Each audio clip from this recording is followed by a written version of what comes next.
Chapter 27:18. The man immediately broke out in a cold sweat and kept quiet. Yes. However, Gu Jinglian took the man's words to heart. He began to look at the child seriously. It was rare for him to look him in the eye. Indeed, as his subordinate had said, this child's eyebrows were very similar to his. Even if they walked out, it would be natural for people to think that they were father and son. What a strange fate. Gu Jinglian asked with rare patience, "What's your name?" Xiao Baochu looked up. His mouth was full as he mumbled, "My name is Xiao Baochu." "I can't hear you clearly." Xiao Baochu immediately hugged the cola and took a big gulp. He wiped his mouth and said with a smile, "My name is Xiao Baochu." The Chu in Xiao Baochu, the Xiao in Xiao Baochu, and the Bao in Chu Xiao Baochu. Gu Jinglian's face darkened. What was this? His naive and childish words made the people behind him burst into laughter. What a cute little guy. As Xiao Baochu spoke, he suddenly realized that he had spilled the beans. He quickly covered his mouth and looked scared, like a frightened deer. Gu Jinglian couldn't help but ask, "What's wrong now?" Xiao Baochu put his hand down. He looked hesitant and a little annoyed. After thinking about it, he said innocently, "Mom said that I can't tell outsiders my name." Gu Jinglian was speechless. Xiao Baochu suddenly changed the topic and smiled. "But uncle, you're so good to me. You sent me home and brought me to eat good food. So it doesn't matter if I tell uncle my name." "I didn't say that I'll send you home," Gu Jinglian emphasized. "I only said that I'll send you to the police station. Send me to the police station and I'll be able to go home." Xiao Baochu smiled. "Uncle, you're a good person. A good person will have a peaceful life." Gu Jinglian frowned. If he were to get married in the future, he would definitely not give birth to such a foolish son. The bodyguard beside him couldn't help but tease him. He said half-jokingly, "Why are you alone? Where is your home?" "My family lives in." Chu Xiaobao opened his mouth, but there was a bit of vigilance in his eyes. Then he said carefully, "My family lives in Dingqing, Yen City." His subordinates looked at each other. They had never heard of this city before. Where is Yen City? In any case, it's a very far place. At this point, the little guy couldn't help but feel a little dejected. He placed the half-eaten hamburger on his plate with a heavy expression. Mom must be worried sick. Gu Jinglian frowned. Indeed, it was very suspicious for a child to appear in such a remote area. "Then why were you there?" Chu Xiaobao sighed heavily. "It's a long story. But didn't uncle tell me to be quiet? I'd better not say anything." Gu Jinglian. Now he knew how to be quiet. He had been chattering along the way. How could he not know how to be quiet? This guy was obviously wary of him and didn't want to talk about it. He didn't expect him to be so vigilant at such a young age. Gu Jinglian watched him eat quietly. Chu Xiaobao was like a little hamster as he ate the two children's meals clean. Finally, he finished with a satisfied burp. Pop. Chapter 27:19. Gu Jinglian frowned. After eating his fill, Chu Bao slumped on the chair, rubbing his round belly and licking the salad dressing on his lips. He was extremely satisfied. Gu Jinglian asked, "Are you full?" "Yeah, I'm full," Xiao Bao said contentedly. When the waiter saw that the little guy had finished eating, he immediately walked over respectfully and presented two cartoon dolls. "Little kid, these are the dolls that came with the children's package. Here. For you." "For me? Is it free?" The waiter broke out in cold sweat. "No. This is a gift." Xiao Bao held the two dolls in his arms as if they were priceless treasures. One was a Doraemon doll, and the other was a cartoon figurine with exquisite workmanship. "Thank you, Auntie." He smiled sweetly to express his gratitude. After the waiter left, Xiao Bao handed the toys to Gu Jinglian as if he was presenting a treasure. "Here. Uncle, I'll give you a toy." "No. This toy is very cute."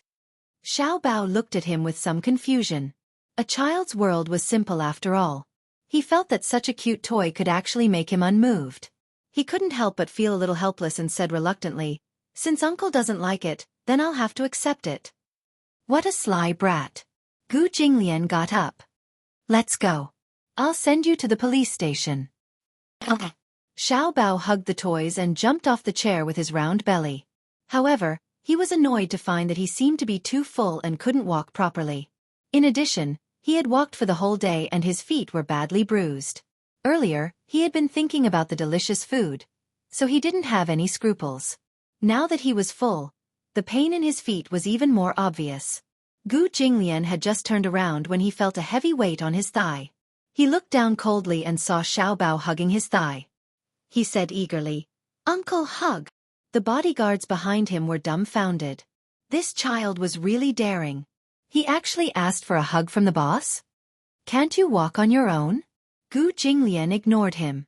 Chu Xiaobao said pitifully, "I'm so full, I can't walk anymore." However, he said the same words of wisdom again. "Uncle is so gentle. Give me a hug. Good people will have a peaceful life." Gu Jinglian looked at him gloomily. Just when everyone thought that his patience had reached its limit and he was about to lose his temper, he leaned over slightly and held him in his arms with one hand. Everyone was dumbfounded. President Gu. She actually lowered her status and carried this child. Oh my God. After all, Mr. Gu had never been patient with children. Chu Xiaobao was elated. She gently kissed his cheek and said shyly, "Uncle is the best." Gu Jinglian. He really despised this guy for kissing him. Gu Jinglian carried Xiaobao into the car. When the little white puppy was about to climb into the back seat, he kicked it away coldly and said, "Get lost." When Chu Xiaobao saw this, she let out an ah and said hurriedly, "Uncle, why are you so violent? This is my good friend. You can't bully her like this." Gu Jinglian's expression darkened. Good friend? Chu Xiaobao ignored his dark expression and clapped her hands at the little white puppy. She called out, "Little white, come quickly. Come into my arms." The little white puppy looked at Gu Jinglian fearfully and nimbly climbed into the car, leaving a dusty paw print on the black leather seat. Chapter 27:20. Baby Chu looked up and saw the man's gloomy gaze. He then followed the man's gaze to the messy paw prints on the leather seat. His brain went boom, and he immediately realized that Xiaobai seemed to have gotten into a big mess. Hence, he hurriedly rolled up his sleeves and wiped away the dusty paw prints on the seat under Gu Jinglian's cold gaze. However, no matter how hard he wiped, those dusty paw prints could not be wiped off in a short period of time. This was because the puppy's paws secreted grease. Hence, such paw prints needed to be cleaned professionally. Chu Xiaobao furrowed his eyebrows guiltily. "Uncle, I'm sorry, okay? But Little White definitely didn't do it on purpose. You're a big man with an indomitable spirit. You wouldn't be angry with a puppy, right? In other words, if he were to be calculative with a beast, he would not be a man? Was he trying to provoke him? Kid, I don't have the patience. I'm not called Little White. I'm called Xiaobao." Chu Xiaobao corrected him righteously. Gu Jinglian finally lost his patience and slammed his fist on the doorframe. Chu Xiaobao was instantly shocked. He looked at Gu Jinglian's extremely gloomy face in horror and immediately shut up. He carefully shrank his body into a corner and lowered his head, as if he could reduce his presence by doing so. Suddenly he said weakly, "You can call me Little White too. Don't be angry." This uncle was handsome, but his temper did not seem to be very good. Gu Jinglian did not intend to lower himself to his level. Anyway, this kid was going to get lost soon. He got into the car and closed the door. Seeing him get into the car, Chu Xiaobao became even more afraid. He leaned against the window on the other side and shrank back again. Gu Jinglian glanced at him coldly and ignored him. "Drive." "CEO Gu, are we going to the police station directly?" the driver asked with trepidation. From the rearview mirror, Gu Jinglian glanced at him coldly and raised his eyebrows. "You know the answer?" The driver broke out in cold sweat again. It was so cold. Perhaps it was because Gu Jinglian was in the car, but he felt that the temperature was even colder than outside the window. He immediately turned on the heater. Along the way, Chu Xiaobao was probably full and knew his place. He was no longer chattering like before and had endless things to say. He just quietly hugged the little dog. After eating, he felt sleepy and actually fell asleep in a daze. She fell into a deep sleep. Her body tilted, and she fell into his arms. Gu Jinglian only felt a weight on his leg. When he opened his eyes, he saw that the little fellow's head was naturally resting on his leg. She was resting with a clear conscience. Children have big hearts. No ordinary person would dare to rest their head on his thigh. Gu Jinglian stretched out his hand and was about to move his heavy head away when Chu Xiaobao mumbled something softly. For a moment, he could not hear clearly what he was mumbling. Perhaps he had fallen asleep and was talking in his sleep. He paused for a moment and seemed to be in a daze. From his angle, Chu Xiaobao's handsome side profile was full of childishness. His eyes were closed and his little face was especially quiet. However, his body was slightly curled up as if he did not feel safe. His heart inexplicably softened. Chapter 27-21. Seeing the little boy shrink his shoulders, he raised his eyebrows, took a coat from the side and covered him with it. The bodyguard sitting in the front passenger seat heard the movement in the back seat and could not help but come back to his senses. However, he saw such a rare and precious side of Gu Jinglian. He was extremely tender and could not help but be stunned. Gu Jinglian sensed that he was being sized up. He looked up, but his eyes were cold and sharp in an instant. "What's wrong?" No, nothing." The bodyguard immediately retracted his gaze and sat up straight. Gu Jinglian said coldly, "Turn off the sound system." "Yes." The chauffeur immediately reached out to turn off the sound system. The car sped along, but the car was extremely quiet. Xiao Bao lay on his lap at ease and had an incomparably peaceful dream. In the dream, a tall man gently held his hand. When he looked up, even though his facial features could not be seen clearly, his imposing figure made him feel extremely at ease. The man held his little hand and walked on the empty and endless field. The blue sky was blue and white clouds were white, and the sun was shining brightly. "Daddy." He could not help but call out emotionally. Gu Jinglian closed his eyes and pretended to sleep. He heard a whisper like a mosquito. Even though it was a little slurred, he could still recognize that the little guy seemed to be calling someone's name. He opened his eyes and looked at him suspiciously. He bent down to listen, but Xiao Bao did not move anymore. "President Gu, we're here," the chauffeur said. Gu Jinglian looked up and saw that they had already arrived at the police station. The car stopped steadily at the entrance of the police station. The bodyguard immediately got out of the car and opened the door of the back seat. He saw Xiao Bao lying in Gu Jinglian's arms, sleeping peacefully. "President Gu, shall I carry him in?" Gu Jinglian looked down at the little guy. The little guy's expression was tranquil, and the corners of his lips were curled up as if he was smiling. Was he having a good dream? Seeing that he did not say anything, the bodyguard thought that he had acquiesced. He reached out to carry Xiao Bao. Just as her hand was about to reach out, Gu Jinglian said coldly, "Wait." His voice was not loud, but it was very deep, and it had a deterrent force that made people unable to look at him directly. The bodyguard looked puzzled, but he heard him say, "Can't you see that he's asleep?" The bodyguard was at a loss. She fell asleep, and then what happened? Didn't he say that he wanted to send the child to the police station? "President Gu, then, do you still want to carry him inside?" He carefully probed and asked for his opinion. Gu Jinglian looked deeply at Xiao Bao and said, "Let him sleep." It was just a few words, but it was somewhat unexpected. The bodyguard was flustered. "Then, tonight, where should we settle him?" "Gu Mansion." "Yes." The bodyguard returned to his seat. Gu Jinglian came back to his senses and realized what he had just said. He was also a little shocked. If it were in the past, no matter what the reason was, he would mercilessly kick the kid out of the car even if he was asleep at the police station. However, when he looked at the kid's peaceful sleeping face just now, he actually could not bear to disturb him. What the hell? He did not expect that the only exception he would make was for a child. When Song Enya returned home in the morning, she found out from Jiang Qiming that Song Jianjun's men had returned empty-handed because Mu Yanqing's men had taken Meng Qingxue away first, so they did not have a chance to make a move. When she heard the bad news, her body became slightly unsteady and her heart was in a mess. Chapter 27-22. How did this happen? Song Enya was shocked and furious. She grabbed her mother's shoulder and asked, "Does this mean that Mu Yanqing is in Yen City now?" "Yes." Jiang Qiming nodded. "He hasn't returned to the capital yet. According to the news, something happened to Meng Qingxue and she was sent to the hospital." "The hospital?" Song Enya was slightly shocked. Then her lips curled into a strange smile. Could she have had a miscarriage?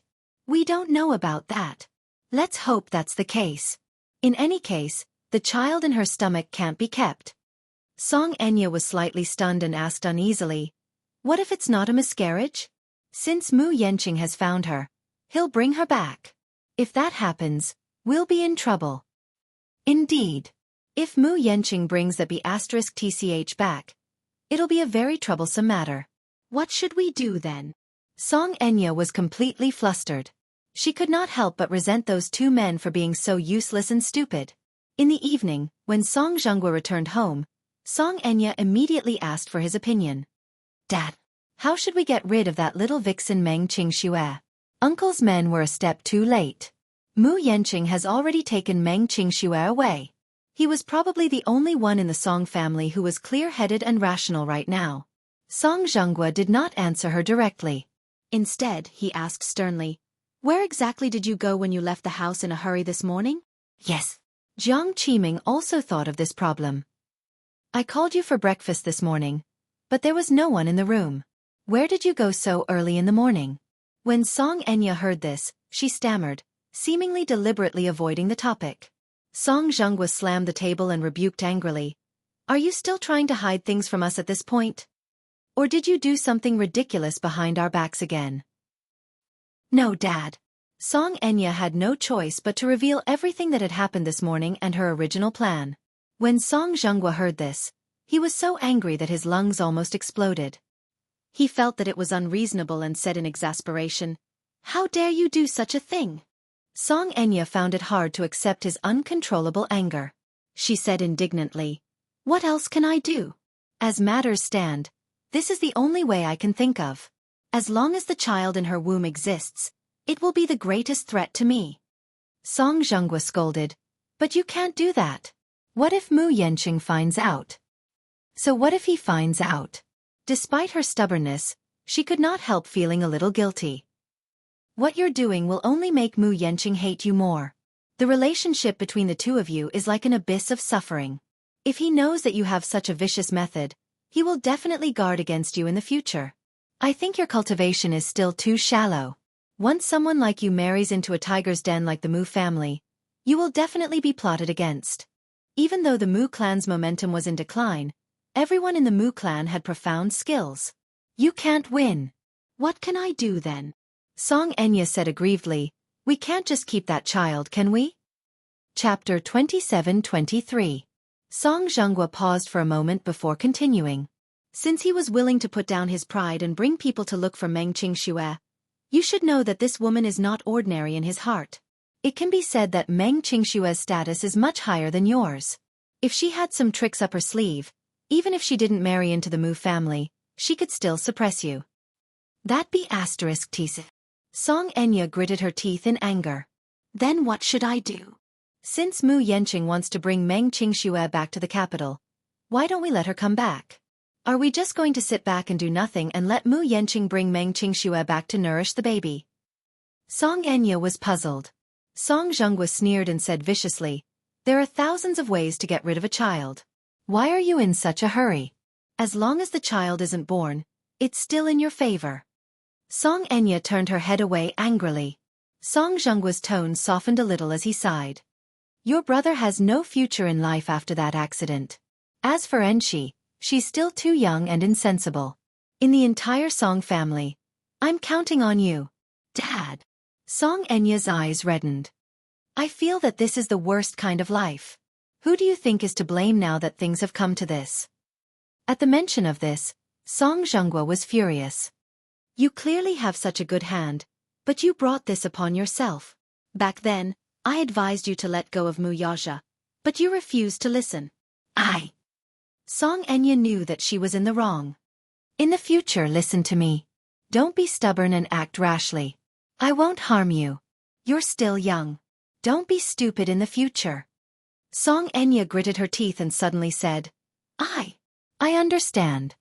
The night was dark and the wind was biting cold. In the ward of Yenqing First Hospital, Chu Ho stood in front of the window with a cold and solemn expression. However, although he looked calm on the surface, the uneasiness in his heart was growing. She was a very calm person. Even if she encountered great danger, she would still be able to maintain her composure. However, after Xiao Bao went missing, she started to panic. However, compared to ordinary mothers, she did not show hysterical panic, nor did she fall into a state of madness and uneasiness.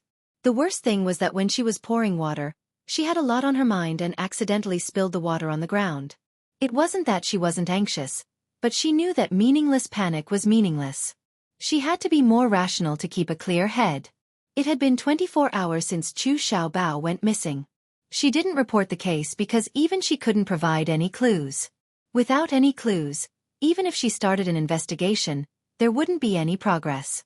In the morning, she rushed to the police station to investigate his whereabouts. However, she found that she didn't even have a clue. Find. How could they find him? Black Dragon Pool Village was a backward village. There were no surveillance cameras. Even on the roads, there were very few surveillance cameras, except for those that violated the rules. In addition, she didn't know anything about the car, even if she only knew the license plate. Chapter 27-24. When Chu Ho returned, Meng Qingxue had just had her blood drawn and had fallen asleep. Mu Yanqing, on the other hand, had been keeping watch in the ward. This man's patience was beyond her expectations. She did not expect this man to be so responsible towards his woman. Chu Ho walked to his side and asked, "What do you plan to do?" Mu Yanqing raised his head and frowned. "What do you mean? What do you plan to do with Qingxue and the child in her stomach?" Mu Yanqing remained silent for a moment when Chu Ho asked this question. Suddenly he said, "I plan to bring her back to the capital after she recovers a little." "You plan to give birth to this child?" "Yes." Chu Ho did not think much of it. "Then, do you plan to marry her?" Mu Yanqing did not say anything. Chu Ho gave him a disdainful look. "Scum." Mu Yanqing's face turned sullen. "What did you say?" "I said that you're a scum." "If you didn't hear me clearly, I'll repeat myself." "How dare you?" Mu Yanqing said coldly. "It's not up to you to judge and point fingers at me. Qingxue is a good lady. If you don't want to take responsibility, please don't ruin her. If you still love her, then as a man, you should take responsibility." Just as Chu Ho finished speaking, the person on the bed moved. The two of them immediately looked over and saw Meng Qingxue slowly opening her eyes. Her brows were tightly knitted, and she seemed to be feeling a little uncomfortable. "Qingxue." Mu Yanqing immediately leaned over. "You're awake." The first thing Meng Qingxue asked when she opened her eyes was, "Where's Xiao Bao?" Chu Ho was stunned. Meng Qingxue woke up and opened her eyes. When she saw Chu Ho standing by the bed, she immediately sat up. "Chu Ho, have you found Xiao Bao?" She was so focused on Xiao Bao that she ignored Mu Yanqing. Chu Ho shook his head. "There are no clues." "Ah." Meng Qingxue could not help but look disappointed. She bit her lip and said, It's all my fault. This has nothing to do with you." Chu Ho had no intention of blaming her. "Don't overthink it." Qingxue, let me ask you, do you have any clues about the two men who took Xiao Bao away that day?" Chu He went straight to the point. Meng Qingxue's eyes were filled with confusion when she heard that. She rubbed her temples. She had just woken up and had a splitting headache, but even so, she still forced herself to recall everything that had happened that night. "I remember their faces." "Go ahead." This was also one of the clues. Two men, one man, triangular eyes, flat nose, thick lips, dark skin, not very tall, only a little taller than me. 170 centimeters? Yes. Meng Qingxue nodded heavily.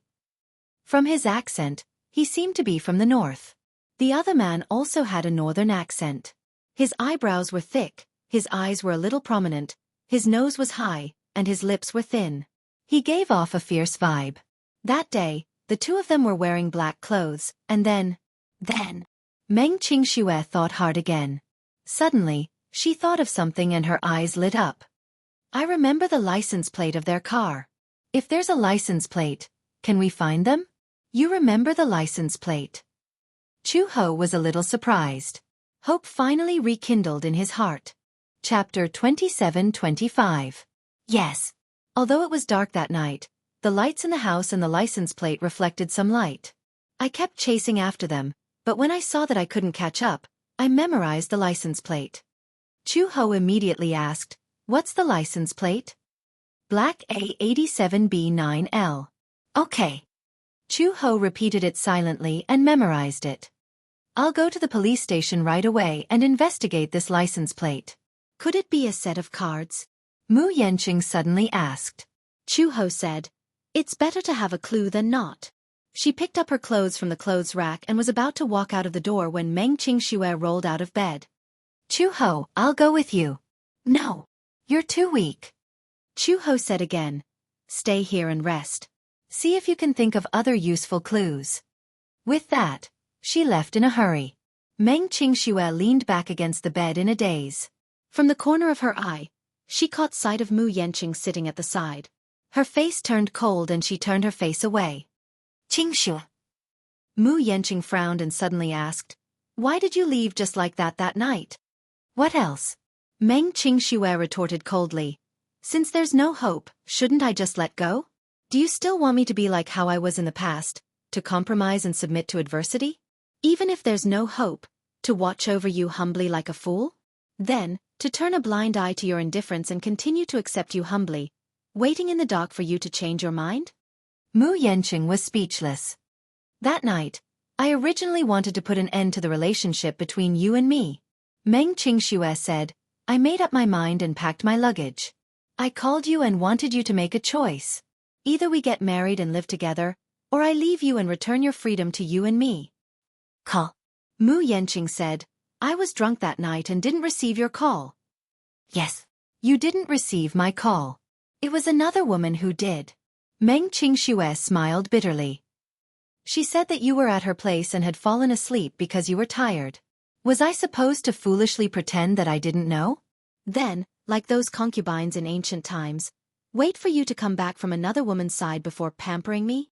Mu Yenching was suddenly jolted. He remembered that he was at Song Enya's place that night.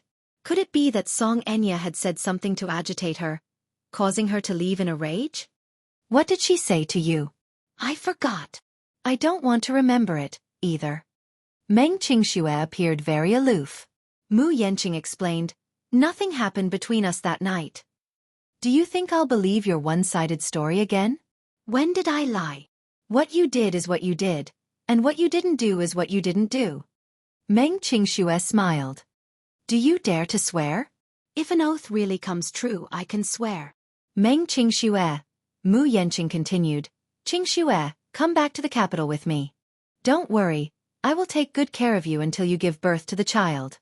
I will take on the responsibility of a father and raise the child well. Then." Meng Qingxue took a deep breath and asked calmly, "Will you take on the responsibility of a husband?" Chapter 27-26. "Yes, you're willing to take on the responsibility of a father, but you won't marry me in the end, right?" Meng Qingxue glared at him angrily. She could not take it anymore when he did not say a word. "Say something. If you don't care about status, I can bring you back to the Mu family. However, you know that I'm engaged. I can't take you as my wife, but I can give you everything except status. A good life, food, clothes and necessities, you can definitely." "Shut up." Meng Qingxue widened her eyes and forced her tears back. She suddenly felt that it was ridiculous and laughed out loud. "Except status? So what you mean is that I can live by your side like a mistress and receive your love without being exposed?" Meng Qingxue grabbed a pillow beside her and threw it at him fiercely. She screamed hysterically, "Mu Yenching, why do you always say such things so confidently? A good life, glory and wealth? You know that I don't care about these things." "Qingxue. Let's cut off all ties."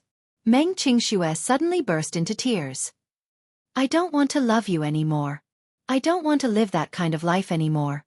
I don't want to see the light of day like a pitiful worm." Mu Yenching bit his lower lip hard. It was not that he was unwilling to marry her. It was just that he did not have Mu Yaja's boldness. Yes, he loved Qing Shui. Perhaps it was only when he lost her that he realized what kind of person she truly wanted. Meng Qingshue's name had already occupied his heart. If he could. He also wanted to marry her in a grand and glorious manner. However, the Mu family's door was not open to him.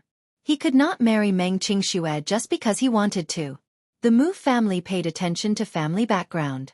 What kind of background did Meng Qingxue have? Just her identity as a young model was enough to hit him back with a stick.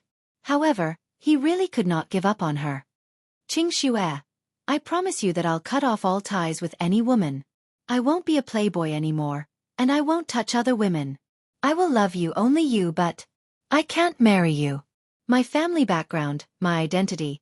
It's destined that you won't be able to marry into the Mu family grandly. But second uncle has already promised me.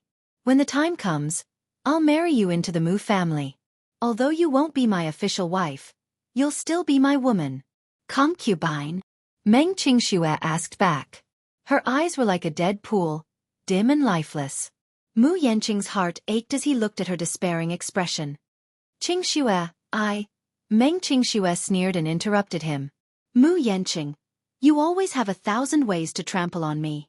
She suddenly stared at him, gritting her teeth as she asked, Do you have a heart? Do you know that when a person is sad, their heart will really hurt? Her questioning made him a little irritated, and his mind was in a mess. He suddenly stood up and his attitude became more resolute. I'll bring you back to the capital. What? I'll give you one night to think about it. Qingxue, you can't live without me, and I can't live without you. With that, he turned around and left the ward. Meng Qingxue stared blankly at his back view as tears rolled uncontrollably from her eyes. After all, he was that selfish. He had never really cared about her feelings. Chapter 27:27. Chu Ho took the license plate and went to the police station to investigate. Soon, she found out the whereabouts of the van. After the van left Heilongtan village, it drove from the provincial road to the Jinghan Expressway. It was 6 o'clock in the morning when it finally arrived in the capital. Then, the van drove to a remote area. The next route was from the Jinghan Expressway to Ishan City. After that, there was no further movement. Other than a few violations of the van, there were no other clues. However, such clues were valuable enough. At least the license plate was not fake, and the van matched the clues provided by Meng Qingxue. At least they knew that the van was in the vicinity of Ishan City. However, when Chu Ho proposed to arrest the suspect, the police officer who was working with her seemed to have some doubts. Chu Ho, this matter must be reported to the bureau chief. The process of arresting the suspect is very complicated, because these funds have to be approved by the bureau chief before the manpower can be mobilized. The problem is that the bureau chief is on a business trip and is not in the station. Even if the proposal is handed to him, the approval process is very complicated, and it may be rejected. This will delay the process for a long time. If you are willing to pay for it yourself, then it's a different story. Pay for it myself? Yes. For example, for the manpower that will be mobilized, you will pay for it. The police station will provide the manpower, and you will pay for it. However, the clues are limited. Even if you bring a large group of people to Ishan City, you may not be able to arrest the suspect. Chu Ho's face stiffened. Yen City is a small county after all. The annual funding from the provincial bureau is limited. The bureau chief will not approve this proposal. Are you sure that Xiao Bao is really in this van? I'm sure. Chu Ho seemed to be struggling. I'm also willing to pay for it. How much will it cost? The police officer pondered for a while and made an estimation. Then he said, a conservative estimate would be 100,000? 100,000? Chu Ho was a little stunned. Yes. Chu Ho's face became even more serious. If the suspect changes his target and we rush to Ishan City and return empty-handed, this money will be wasted. Chu Ho suddenly grabbed his collar and said coldly, This has nothing to do with money. Even a few million isn't as important as a single strand of Xiao Bao's hair. Chu Ho, don't be agitated. Calm down. My son is missing. How can I calm down? I'm already calm enough. Then, if you're willing to pay for an interprovincial arrest at your own expense, I can report it to the captain and ask him to dispatch manpower. But I don't have the money. Chu Ho laughed mockingly. He suddenly felt that such a system was extremely ironic. She clearly grasped Xiao Bao's movements, but she felt powerless. Chu Ho, we are also very concerned about Xiao Bao and his safety, but there is really nothing we can do about this. After all, you don't even have a household registration, so the director won't pay any attention to you. Enough. She didn't want to hear these pompous words. I'll think of a way myself. Chu-ho returned to the hospital in a daze.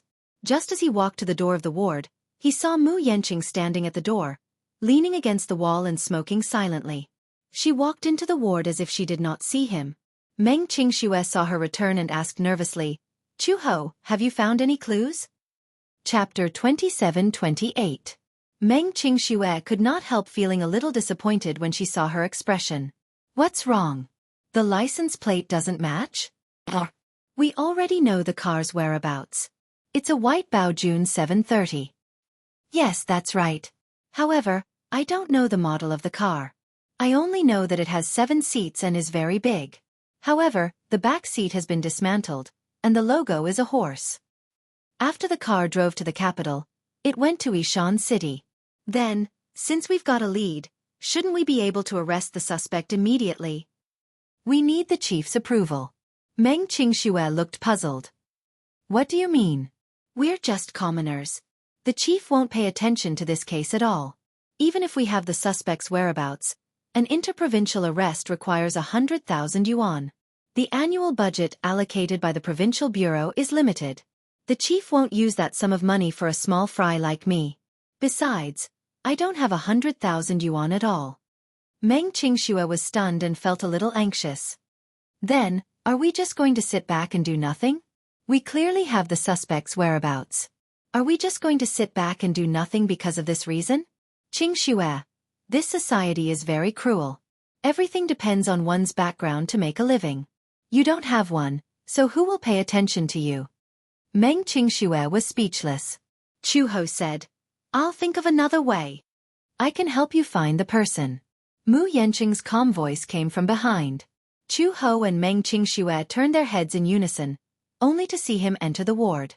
He said calmly, To me, finding a person is not a difficult task. I can help you. You're so kind? Chu-ho did not believe that he would be so kind. Of course, it's not without conditions. Mu Yenqing's gaze suddenly fell on Meng Qingxue. As long as you're willing to return to the capital with me. Chu-ho raised his eyebrows in disgust. Are you trying to use this as a bargaining chip to threaten Qingxue? How is this a threat? It's just a condition. Mu Yenqing shifted his gaze from Chu-ho to Meng Qingxue. Qingxue, I can help you find the person you're looking for, but the condition is that you must return to the capital with me. Meng Qingxue sneered, Why do you want me to go back to the capital? I can't leave you here alone. Meng Qingxue bit her lips and gripped the bedsheets tightly. After a long silence, she suddenly smiled and nodded gently. All right. Chu-ho was shocked. Qingxue, don't force yourself. I'm not forcing it. Meng Qingxue smiled. Chu-ho, it's all right. It's just going back to the capital with him. It's not that harsh of a condition. The most important thing now is to find Xiao Bao. With that, she turned to look at Mu Yenqing. Can you really help me find Xiao Bao? Yes. All right then. As long as you find Xiao Bao, I'll return to the capital with you. On the other side, the Gu residence.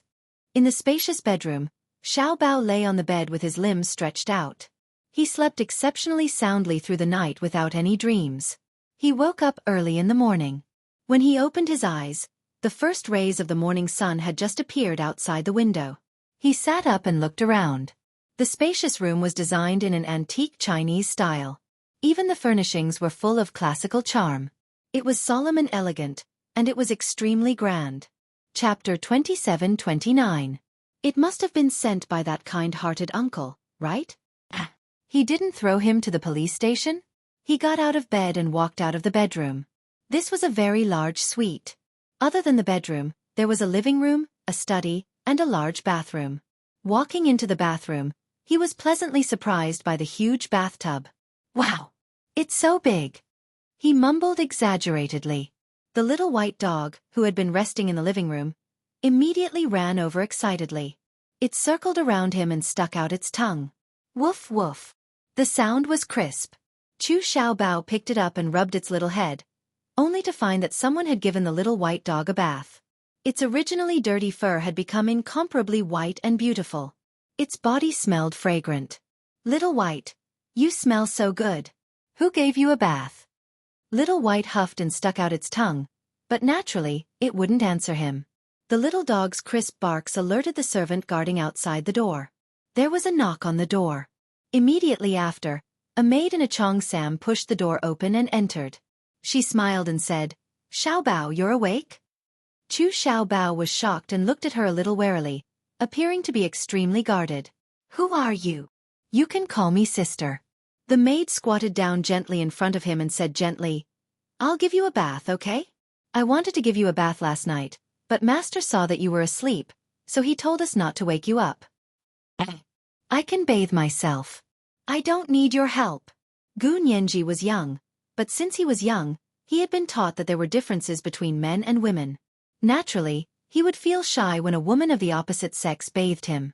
However, the maid said, "Master told me to help you bathe." Master? The image of a white-haired old man suddenly appeared in Chu Xiaobao's mind. The corners of his lips twitched. "Who is Master?" "Master's name is taboo. How can we servants have the right to call him by his name?" Chu Xiaobao pouted. "I want that handsome uncle from yesterday to bathe me." "Handsome uncle?"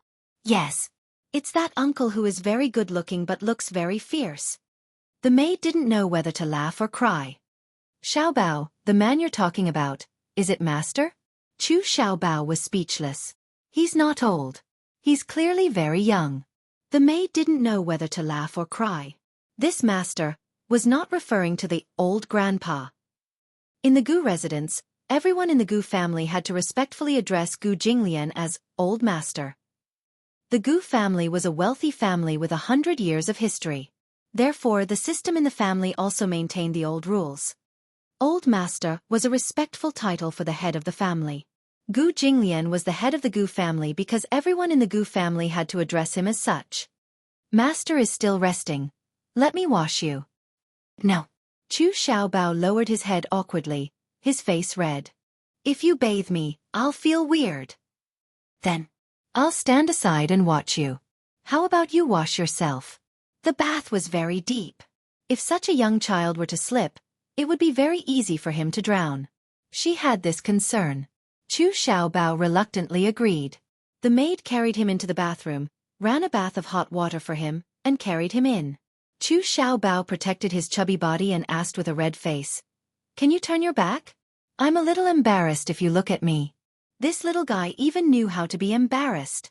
Chapter 27:30. Chu Xiaobao had already learned how to bathe by himself, but his movements were a little clumsy. Half an hour later, he carefully climbed out of the bathtub and used a towel to cover his private parts. He then said, "I'm done bathing." "Okay. I'll help you put on your clothes."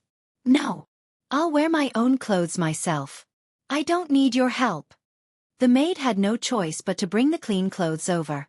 He clumsily put on his clothes and even shamelessly walked in front of the full-length mirror to admire himself. However, when he looked at himself standing in front of the mirror and saw his disheveled appearance, he felt a little disappointed.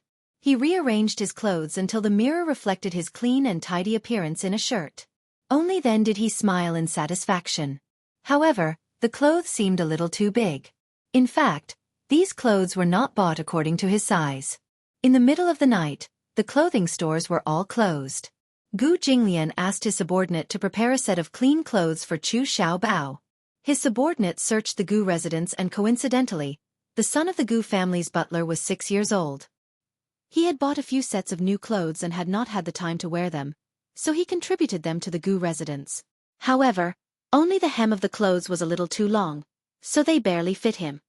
"Aya, so cute." The maid sized him up and could not help but feel that he was extremely cute. She could not help but look at him again and again. Chu Xiaobao was a little shy from being stared at by her. His face was boiling hot, and he nervously tugged at the corner of his clothes, looking a little uneasy. "Don't keep staring at me," Chu Xiaobao muttered. Just as he finished speaking, his stomach suddenly grumbled, creating a huge ruckus. Aya, he was hungry again. Chu Xiaobao lifted his head and looked at her eagerly. The maid held back her laughter and asked gently, "Then, big sister will take you to have breakfast, okay?" "Okay." Chu Xiaobao's eyes lit up when he heard that there was good food, and he allowed the maid to carry him to the dining room. The Gu family's mansion was located in a suburban villa where every inch of land was worth gold. It was said that the Gu residence was a rare piece of land with good feng shui that had been passed down for hundreds of years. Therefore, it could be said that the Gu residence had a history of more than 100 years. 10 years ago, the Gu residence was renovated, and a large area of the Gu residence's courtyard was renovated. More than a dozen elders of the Gu clan, 4 hall masters, and more than 100 members of the Gu clan lived here. How big was the Gu family? To be precise, it covered an area of more than 100 mu. Among them, 60 to 70 mu were manicured courtyards and gardens, close to 150 bedrooms. It was located in the north and faced the south. On the east side was a side door for servants to enter and exit. In addition, there were 5 secret doors. A majestic stone lion was placed in front of the gate to suppress evil. There were nails on the door, 9 in length and 9 in length, a beast-headed door ring, and totems of tortoises, snakes, lions, tigers, and phoenixes. After entering through the main door, there was a wall photo, which was a screen. There were marble, jade, and also redwood carvings of birds and beasts. After the wall photo, there was the courtyard. There were artificial mountains and flowing water, pavilions, terraces, and long corridors with 9 bends and 18 bends. Most of them were where the servants lived. The men lived on the left, and the women lived on the right. Further in, there was a stable on the left, and a kitchen, laundry room, and other utility rooms on the right. After the courtyard, there was the main hall. There was an offering table, and chairs. Behind the main hall was the master's living quarters. Between the main hall and the living quarters was a long corridor. On both sides of the corridor was a large pond and a garden. There were many beautiful red carps in the pond. Chapter 27:31. Why was this place so big? The palaces he saw on TV were nothing more than this. Moreover, walking through the courtyard, there were bodyguards in suits standing at the door and hall, as well as servants wearing cheongsams. He didn't know that this handsome uncle was from a wealthy family. When he finally walked from the guest room to the dining room, Chu Xiaobao was so tired that he slumped on the chair. He was so tired that his eyes lost focus as he stared blankly at the antique wooden ceiling. He couldn't help but feel a little empty. Are you tired? The guest room is indeed a little far from the dining room, but just treat it as a morning exercise. The maid said with a smile. This place is really big. Chu Xiaobao panted slightly and said, I'm even hungrier after walking all the way here. What do you want to eat? I'll ask the kitchen to make it for you. I like to eat noodles. Chu Xiaobao said carefully. Is red soup noodles okay? Okay. The maid entered the kitchen. Taking advantage of her absence, Chu Xiaobao began to look around curiously, looking at every decoration in the dining room. The dining room was very big, with a strong new Chinese style. The tables and chairs were made of high-quality red sandalwood, and it was the most expensive red leaf sandalwood. Ordinary people might not think much of it, but red leaf sandalwood was expensive in the world, even if it was a string of beads. The Gu family was rich enough to polish it into furniture, cabinets, screens, and reliefs. Red sandalwood was also known as Hainan pear wood. Whether it was hardness, softness, or fineness, it was superior. From a medicinal point of view, it was Hainan Wangwali. It had a fragrance that could adjust the environment. Therefore, as soon as he stepped in, Chu Xiaobao smelled a faint fragrance that refreshed the heart. The ceiling was made of black rosewood from Laos. Authentic black rosewood was sold for 6 figures per ton in the market. Authentic black rosewood from Laos was the best. The black rosewood here was also called big leaf red sandalwood. In fact, it was originally called big leaf red sandalwood, but later came out of the national standard. In the national standard, big leaf red sandalwood was called black rosewood, so now the standard name was black rosewood. It was very expensive. The Gu family was rich enough to make a large number of hanging ceilings. If it had to be converted in terms of money, such a restaurant, which was only a few dozen square meters, was probably worth tens of millions. Although it looked reserved, it was actually extremely luxurious. Chu Xiaobao walked to a shelf and found an extremely beautiful vase. Out of curiosity, he couldn't help but take the vase down and hold it in his arms, touching it with his small hands. Behind him, the maid's gentle voice suddenly came. Do you like to eat eggs? Ah! Chu Xiaobao was startled. His hand trembled, and he almost dropped the vase. Fortunately, he was nimble enough to catch it. He let out a long sigh and turned around, but his heart still had lingering fear. "Sister, this vase is really beautiful. Is it very expensive?" When the maid saw the vase in his hand, she was slightly startled. Then she nodded and said, "Yes, it was indeed very expensive. But this is not a vase. This is enamel from the Ming and Qing dynasties, also known as cloisonné. It's an antique." Xiao Bao's hands almost trembled again. Antique? Cultural relics?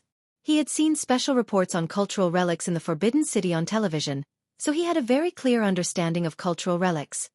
Cultural relics were priceless. It must be worth a lot of money. He tried to probe. Chapter 2732. If it's put up for auction, it'll start at a few million yuan. The maid smiled as she introduced it calmly. Chu Xiaobao held his breath for a moment. He put the enamel back in its original position in trepidation, feeling like he had just survived a disaster. If he hadn't caught it in time just now, would he have to pay for it? But he had seen on TV that those relics were carefully placed in glass cases. No matter how bad it was, it wouldn't be placed so randomly, right?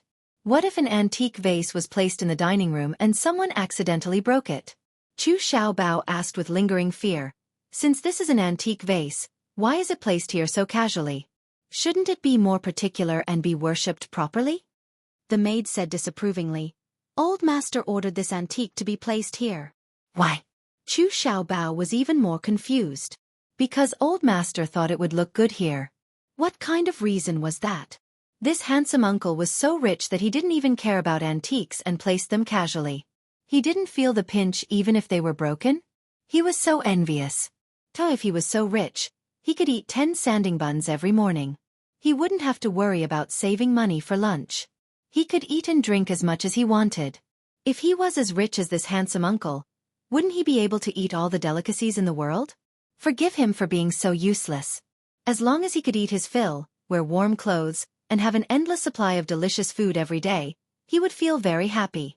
When Gu Jinglian woke up, it was 9 o'clock in the morning. His biological clock was very punctual. It was 9 o'clock in the morning. When the butler brought his clothes over, he couldn't help but ask, "Where's the child from last night?" "Old Master, the child woke up very early and is having breakfast in the dining room now." Gu Jinglian raised his eyebrows slightly. However, he heard the butler say, "Old Master, what should we do with the child?" Since he was awake and had eaten his fill, it was time to send the little guy away. He had already made an exception to let him stay at the Gu residence last night. Hence, Gu Jinglian instructed, after breakfast, send someone to take him to the police station. "Master, won't you see him again? That child seems to be clamoring to see you." "There's no need for that. It's hard not to feel annoyed when I see it." "Yes, I understand." The butler nodded and retreated. Gu Jinglian held his head lazily and got out of bed. He walked to the living room and sat on the sofa. He took a sip of the tea that the housekeeper had just brewed. He was used to being particular about tea in the morning. He had a bad stomach. Therefore, in the morning, she was used to brewing a cup of black tea. It was warm and very nourishing for the stomach. Gu Jinglian felt relieved when he thought about how he was going to send the child away this morning. His ears finally had some peace and quiet. After Chu Xiaobao finished his breakfast, he heard the housekeeper say that he was going to be sent to the police station. However, he was a little reluctant and looked depressed. "What about that handsome uncle? I want to find him." Master still has something to do after breakfast. It's not convenient for him to send you to the police station, so he ordered me to send you there. Chapter 2733. He lowered his gaze in disappointment, as if he was a little sad. He couldn't help but feel a little lonely. Does handsome uncle hate me? Does he find me annoying? The old butler was slightly startled. He didn't know whether to laugh or cry. The child's thoughts were more meticulous than he had imagined. Master had never liked children. He had never been patient with children. Master liked cats and had a completely black cat by his side. When he was free, he would carry the black cat and take a walk in the yard. It could be seen that Master's personality was more of a loner. He didn't like children. However, he couldn't say it in front of Chu Xiaobao. Otherwise, it would inevitably hurt the child's heart. He's just a little busy. The butler comforted him kindly. Master has a lot of work to do, so he can't personally send you to the police station. Oh, all right then. Chu Xiaobao nodded. He smiled slightly and said politely, "Thank you, grandfather. It's nothing. This is my duty." The butler liked this child from the bottom of his heart. It was not because of any other reason, but because this child's facial features were very similar to Master's when he was young. Especially that pair of eyes. Although they were not the same, they were very similar. The most different thing was that when Gu Jinglian was young, his eyes were extremely indifferent, as if they were condensed with an ethereal mist. However, this child's eyes were extremely clear and had a kind of spirit and alertness unique to children. One look and one could tell that he was an intelligent child. It had to be said that this was a kind of fate. The butler prepared a small bag for him. It contained some snacks and desserts, as well as some water. When he arrived at the police station, he probably wouldn't have such good conditions. After all, the police station was busy with their own matters and couldn't take care of him. He was afraid that the child would be hungry in the police station and no one would take care of him. So he thoughtfully prepared snacks and drinks. Chu Xiaobao was a little embarrassed to accept it, but the butler said, "This was prepared by Master." "Did handsome uncle prepare it for me?" "Yeah." Chu Xiaobao said emotionally, "I didn't expect uncle to be so handsome, so rich and so kind." The butler was speechless. The old master was handsome, young, and rich. He had to admit these 2 points. However, he couldn't agree with the phrase, "still so kind-hearted."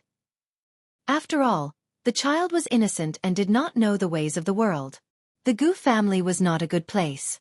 It was a dragon's pool and a tiger's den that many feared. Chu Xiaobao took the small bag with a smile and said happily, Then I'll reluctantly accept it." When the old butler sent the child to the police station, he happened to bump into the deputy director. The deputy director and the Gu family had been dealing with each other for many years. After knowing the ins and outs of the matter, he straightforwardly promised to help the child find a home. However, after some investigation, according to the clues provided by Xiao Bao and the names of his family members, they were unable to contact Chu Ho.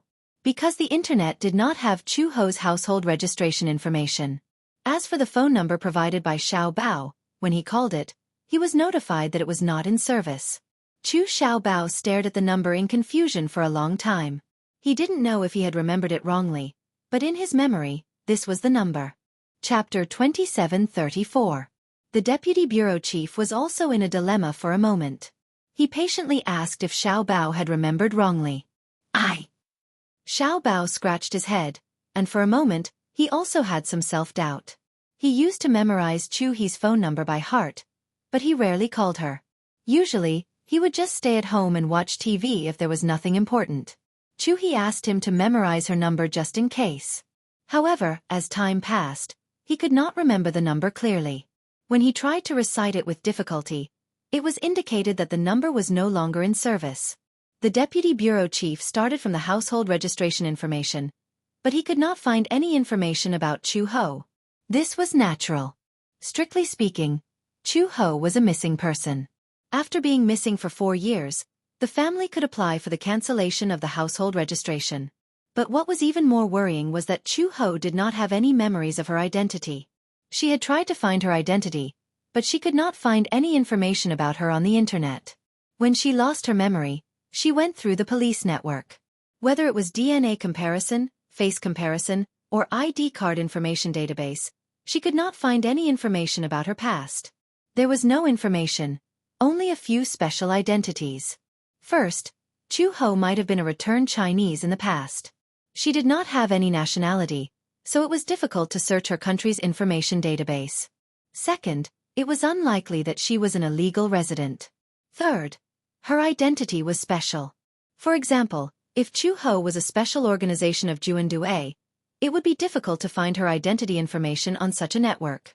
This kind of organization had its own information database, and only after leaving the organization would the information be placed in the country's identity database. For example, special agents, or black officers. However, Xiao Bao did not mention that Chu Ho was a missing person. More importantly, he did not know much about Chu Ho's past. He only knew that he did not have a father. The deputy bureau chief searched for a long time, but he could not find any clues. Thus, he could only propose a DNA comparison method. However, this required the technical means of DNA testing. To draw blood. The housekeeper told the little guy about this, and the little guy's face immediately collapsed. Draw blood? The image of a doctor in a white coat holding a huge syringe appeared in Xiao Bao's mind. He immediately said with a sad face, "That must be very painful." He lied to him. "It won't hurt. Just poke it with a needle." Chu Xiaobao shook his head like a broken drum. No. Don't try to lie to me. Injections are very painful. It's so painful to poke such a sharp thing into the body. But if you want to find your mother, this is the only way. Otherwise, you can't provide detailed information about your mother, right? What about your father? At the mention of Daddy, Baby Chu lowered his head in disappointment and pouted even more aggrievedly. "I don't have a father." The housekeeper tried his best to comfort, and finally managed to coax the tears that was about to come out of his eyes. In the end, Baby Chu finally decided to compromise. Hence, the deputy director sent someone to bring the child to the hospital to collect information. This old housekeeper was quite good at coaxing children. Chapter 2735. He still had some tricks up his sleeves. After collecting Xiao Bao's DNA and sending it to the database for comparison, the deputy bureau chief said that it would take at least 2 days to complete. Hence, in the end, Chu Xiaobao was still brought back to the Gu family. Gu Jinglian was originally checking the accounts at the casino when he received a call saying that Xiaobao was not able to provide any useful information and was brought back to the Gu family. What? Gu Jinglian was obviously unhappy. Why didn't you leave him at the police station? The police station is short of manpower, so they won't be able to take good care of this little guy. Moreover, the little guy said that he wanted to go back to the Gu family to look for you. He seems to rely on you, old master, so... Gu Jinglian smirked coldly. "Uncle Fu, I've never seen you so soft-hearted before." Uncle Fu smiled awkwardly. Gu Jinglian was too lazy to argue with him. "Settle him down first and don't let him cause any trouble." Understood. Uncle Fu suddenly thought of something and had a flash of inspiration. He looked at Xiao Bao, who was fiddling with his fingers, and thought about it carefully.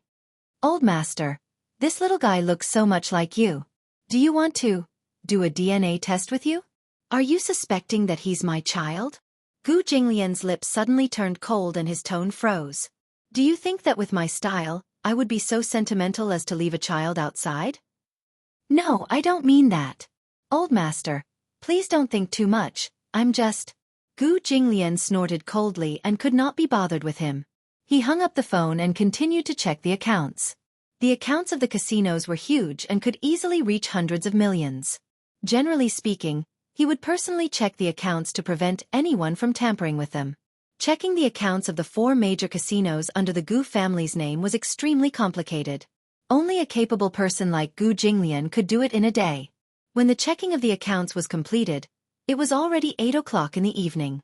After dinner, he returned to the Gu residence. However, when he opened the bedroom door, he saw a certain little girl lying on her stomach in her pajamas on his big bed. She was reading a fairy tale comic on the bed with great interest. His expression immediately turned cold. When Chu Xiaobao heard the sound of the door opening, he came back to his senses and turned to look at the door. When he saw that it was him, he immediately jumped off the bed and ran to him. He smiled and said, "Uncle, you're back?" Gu Jinglian's face darkened. "Why are you in my room?" "I asked Uncle Fu. He brought me here." Chu Xiaobao didn't have any ulterior motives and directly answered. Gu Jinglian's face turned ashen when he heard this. He gritted his teeth and said, "This old man.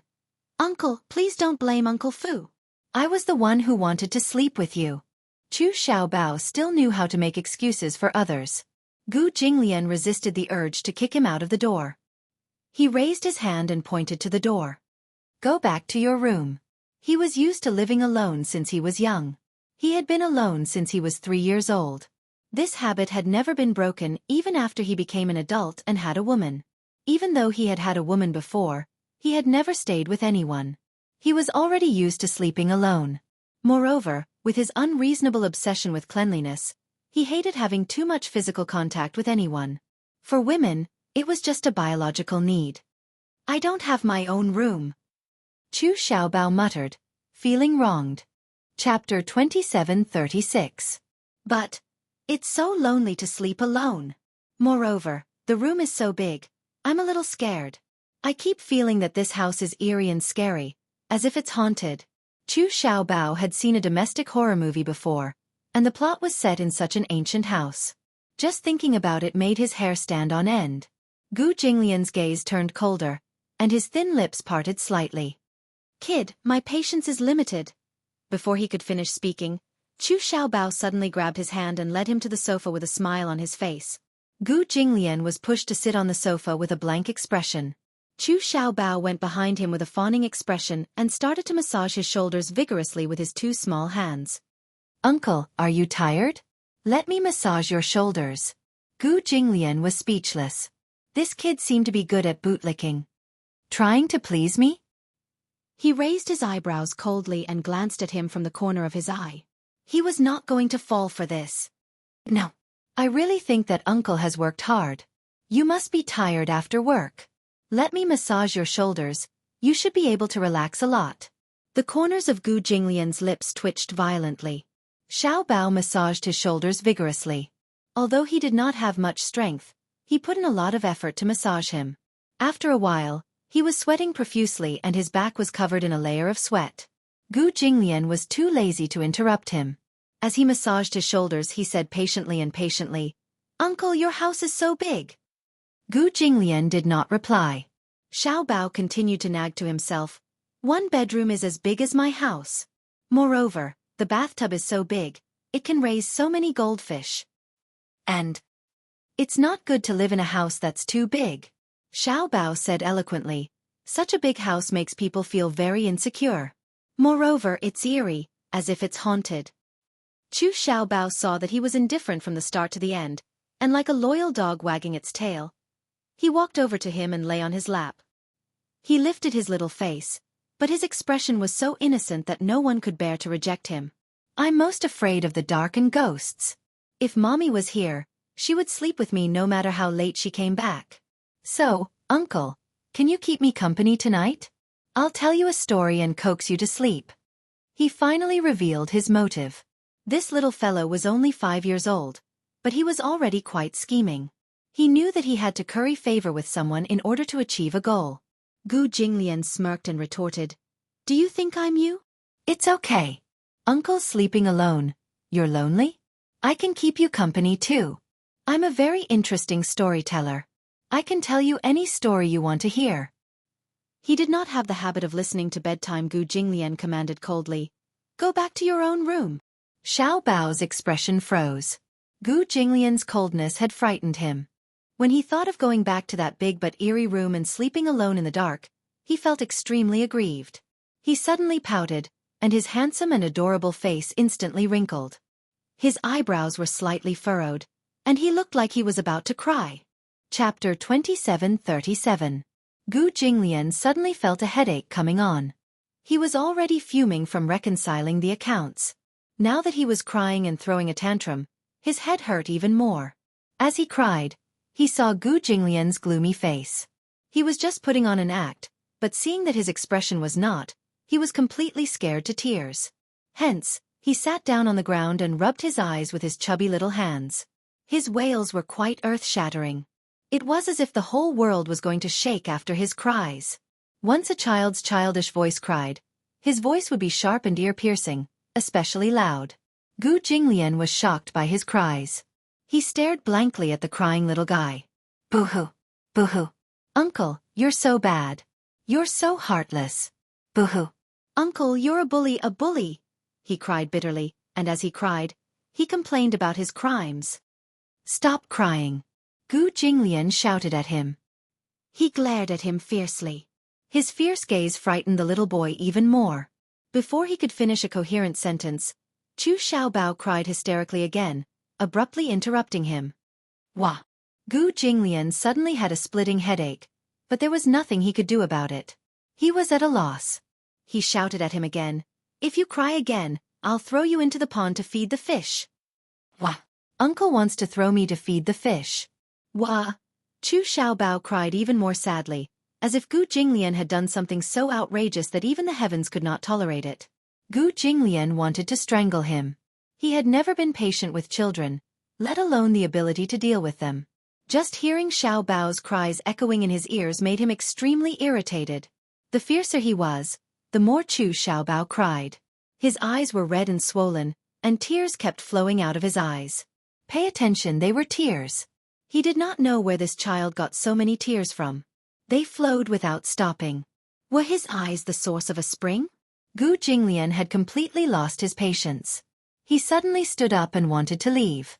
If this little fellow wanted to stay in this room, he would change rooms. In short, he didn't have the patience to coax this little ancestor. However, just as he stood up, Chu Xiaobao immediately cried and hugged his thigh, not letting him go. Uncle, uncle, don't abandon me. Don't abandon Xiaobao, Gu Jinglian said coldly. I'm warning you, let go. Uncle. Other than my mother, you're the best person to me. Even you don't want me anymore. Gu Jinglian was startled. Chu Xiaobao's tearful and sorrowful attack left him at a loss for words. Xiaobao didn't have a father since he was young. Uncle is like Xiaobao's father. He cares about Xiaobao and takes care of Xiaobao. Xiaobao silently swore in his heart that when he grows up, he will repay Uncle well and take care of him when he's old and when he's old. This guy was cursing him? Is it because Xiaobao is too troublesome, so Uncle doesn't want Xiaobao anymore? Gu Jinglian said bluntly. Yes. Xiaobao stopped crying and stared at him anxiously. You're very annoying. Xiaobao's tearful eyes were glistening. Really? Xiaobao is really annoying. Very annoying. Sob. Chapter 2738. He was originally aggrieved, but now he was crying sadly. Gu Jinglian was upset. He got up anxiously, left the room, and slammed the door. Surprisingly, Xiaobao did not chase after him. Instead, he cried even more sadly and fell to the ground. It was as if he had been abandoned by the whole world. He cried with incomparable despair. Gu Jinglian slept in the guest room.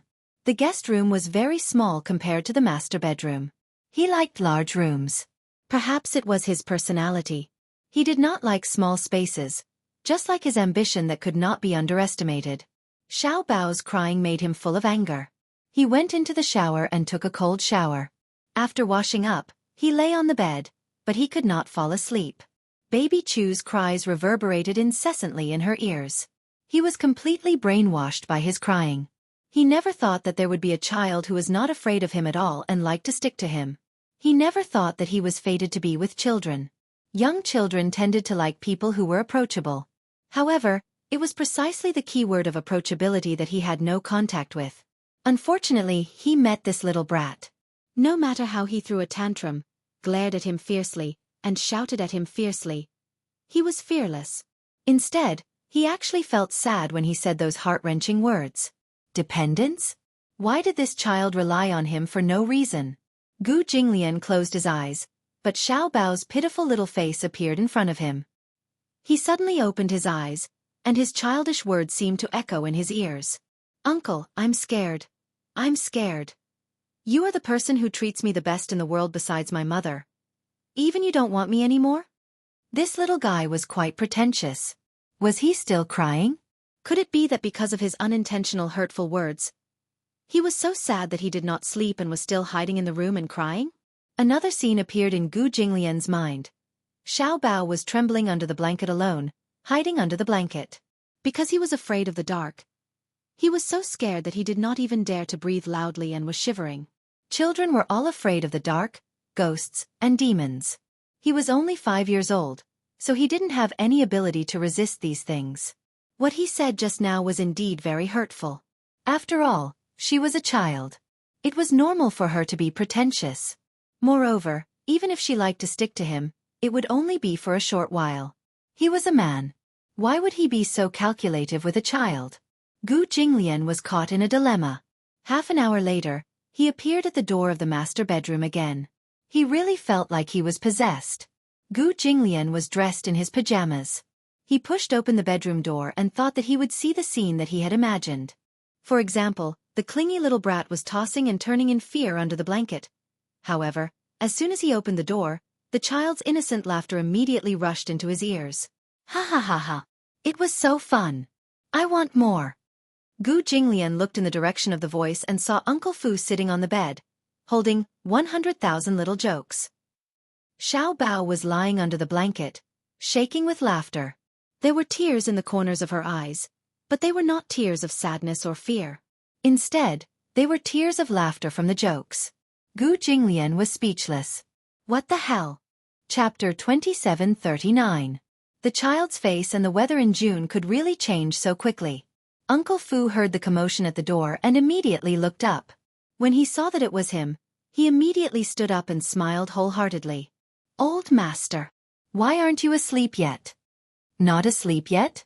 Wasn't it because he was worried that the little rascal was so frightened that he couldn't sleep well? Chu Xiaobao also noticed him and looked over. First, he glanced at him. Then he crossed his arms angrily and turned his face to the side, as though he was angry with him. Humph!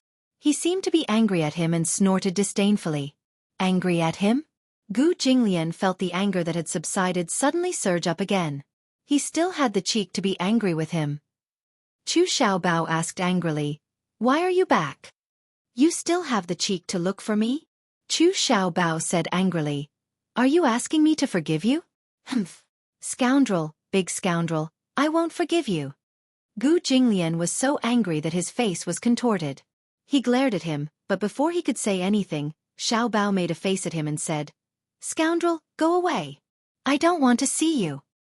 Gu Jinglian's face was as gloomy as it could get. He had the urge to kick him out. When Uncle Fu heard this, he immediately tried to smooth things over and coax Xiaobao, saying, "Xiaobao, you can't say that about Uncle. He's worried about you and concerned about you. That's why he came to see you." "I don't want him to worry about me," Xiaobao said stubbornly. "He's a scoundrel and he hates me. Why would he care about me?" "Xiaobao, good children don't hold grudges. Uncle must be worried that you won't be able to sleep. That's why he came to keep you company." Uncle Fu continued to smooth things over. Gu Jinglian was furious. "Old man, do you want to die?" "Master?" Uncle Fu immediately walked over and whispered into his ear, his heart aching as he said, "When I entered the room just now, the little guy was crying sadly. His crying was earth-shattering. It took a lot of effort for me to stop his tears. I had to tell him a few jokes to make him stop crying. If you yell at him again, he might cry until dawn." Gu Jinglian was still angry. "You need to be taught a lesson. Old master, it's not like you don't know that when a child cries, the sky falls and the earth rends. If he continues to cry uncontrollably, the entire Gu residence will be in chaos because of him." Gu Jinglian looked at him coldly. "Are you blaming me? Make him cry? I wouldn't dare. This old man is not criticizing you, master." Uncle Fu continued to persuade him patiently. "Master, why lower yourself to the level of a child?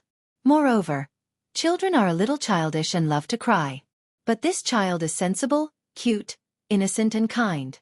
He's not a troublemaker.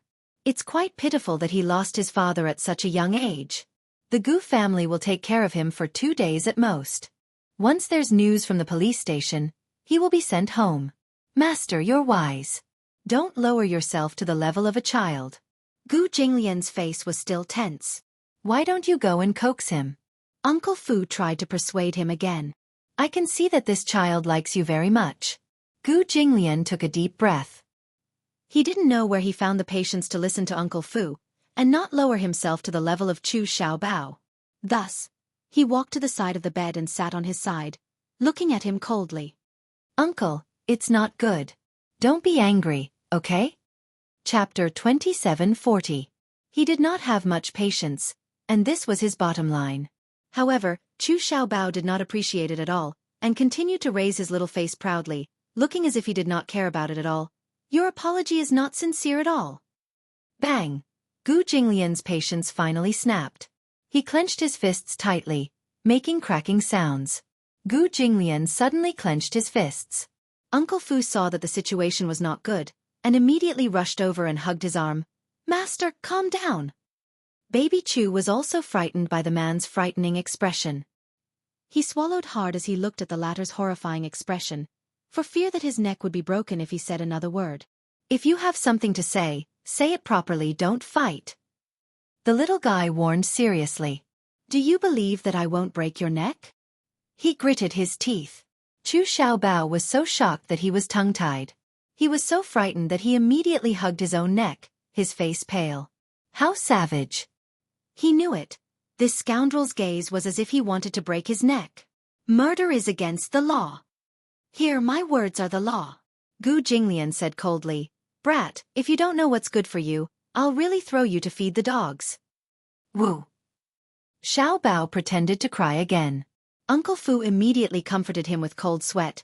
Xiao Bao, don't cry. Master is just scaring you. Shut up! Gu Jinglian shouted angrily. Fu Bo immediately put on an extremely aggrieved expression. Gu Jinglian glared at Xiao Bao angrily, and just like that, they stared at each other. After a long while, Chu Xiaobao swallowed again, licked his dry lips, and then said in a trembling voice, Uncle, don't be angry, I'll forgive you, okay? Let's make up, okay? I'm not angry anymore, and don't throw me to feed the dogs. Gu Jinglian furrowed his eyebrows. Seeing his sincere attitude, Gu Jinglian's angry expression improved slightly. It's a promise. Behave yourself and don't cry. Yes, yes. Chu Xiaobao immediately nodded his head like he was pounding garlic, his pair of innocent eyes staring at him. Gu Jinglian made a pact with him again. Sleep alone, be quiet, and don't make a fuss, okay? Okay. Chu Xiaobao was really afraid that he would throw him to feed the dogs, and quickly agreed to this condition. Go back to your room. Gu Jinglian ordered again. Chu Xiaobao could not wait any longer. She nimbly flipped over and got off the bed. She did not even bother to put on her shoes. Barefooted, she ran out of the room. Uncle Fu immediately said, I'll take him back to the guest room to rest. Gu Jinglian did not express his opinion, which was taken as a tacit agreement. Uncle Fu immediately chased after her and closed the door behind him. Once the little guy left, the room suddenly became quiet. Gu Jinglian immediately felt comfortable. He lay on the bed, and his ears were finally quiet. But what he did not know was that Xiao Bao was really frightened by him. After returning to the guest room, he hid under the covers.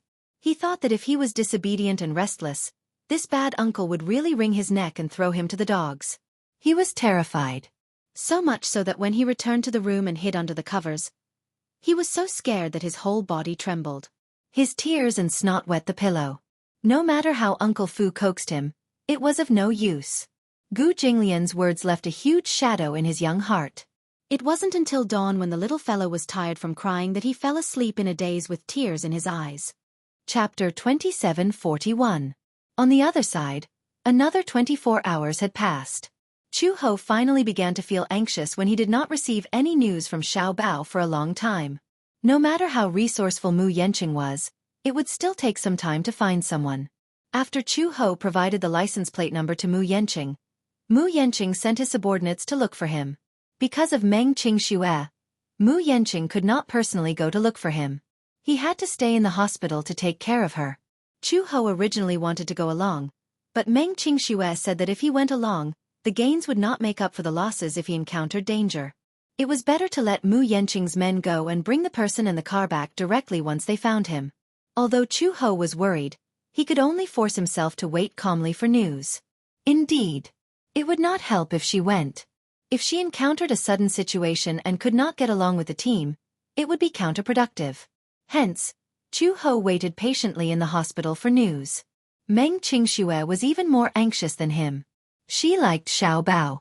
Now that Xiao Bao's whereabouts were unknown, she had a greater responsibility. Even though Chu Ho repeatedly emphasized that Xiao Bao's accident had nothing to do with her. However, Meng Qingxue did not think so.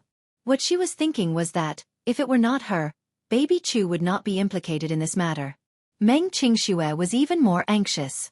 She did not know how to atone for her sins if Xiao Bao was not found. Just as she was feeling uneasy. Finally, at 3:10 a.m., Mu Yanqing received news that the target's car had been found. It was said to be parked at the entrance of a small underground gambling den in Yishan County. Gambling den? Yes. Are you sure it's a van? It's a Baojun 730 MPV. The license plate matches. It should be the person you're looking for. Mu Yanqing ordered expressionlessly. Bring everyone back. Also, take good care of that child. Don't let him get hurt. Do you understand? Yes. Understood. Ishan City was a large city right next to the capital. Although the city was large, it was economically backward due to its geographical location. Originally, the country wanted to support it, but Ishan City was surrounded by mountains. If it were to develop into an industrial city, there would be a lot of limitations. Therefore, Ishan City still focused on agriculture. Many young men and women who were born in Ishan City would go to Beijing to work after graduation. Tong'an County was one of Ishan City's counties with relatively good economic development. When Mu Yanqing's men arrived at the scene, they saw the Bao Jun with the black license plate A87B9L parked quietly outside the entrance. These two men were born and raised in Ishan City. One was called Luo Qing, and the other was called Luo Hao. They both came from Luo village. 2 years ago, they followed a large group of people from the county to work in the capital. In the beginning, they could bring home some money at the end of every year. However, as time passed, they gradually picked up some bad habits in the bustling metropolis. For example, gambling and ice skating. Ice skating was naturally not the kind of ice skating. They were involved in eating, drinking, whoring, and gambling. As time passed, the savings they had accumulated were all squandered. The money they earned from working was not enough to pay off their debts. Thus, when they were at their wits' end, they began to engage in some unclean activities. Chapter 2742. Meng Qingxue was the biggest order they had ever taken on.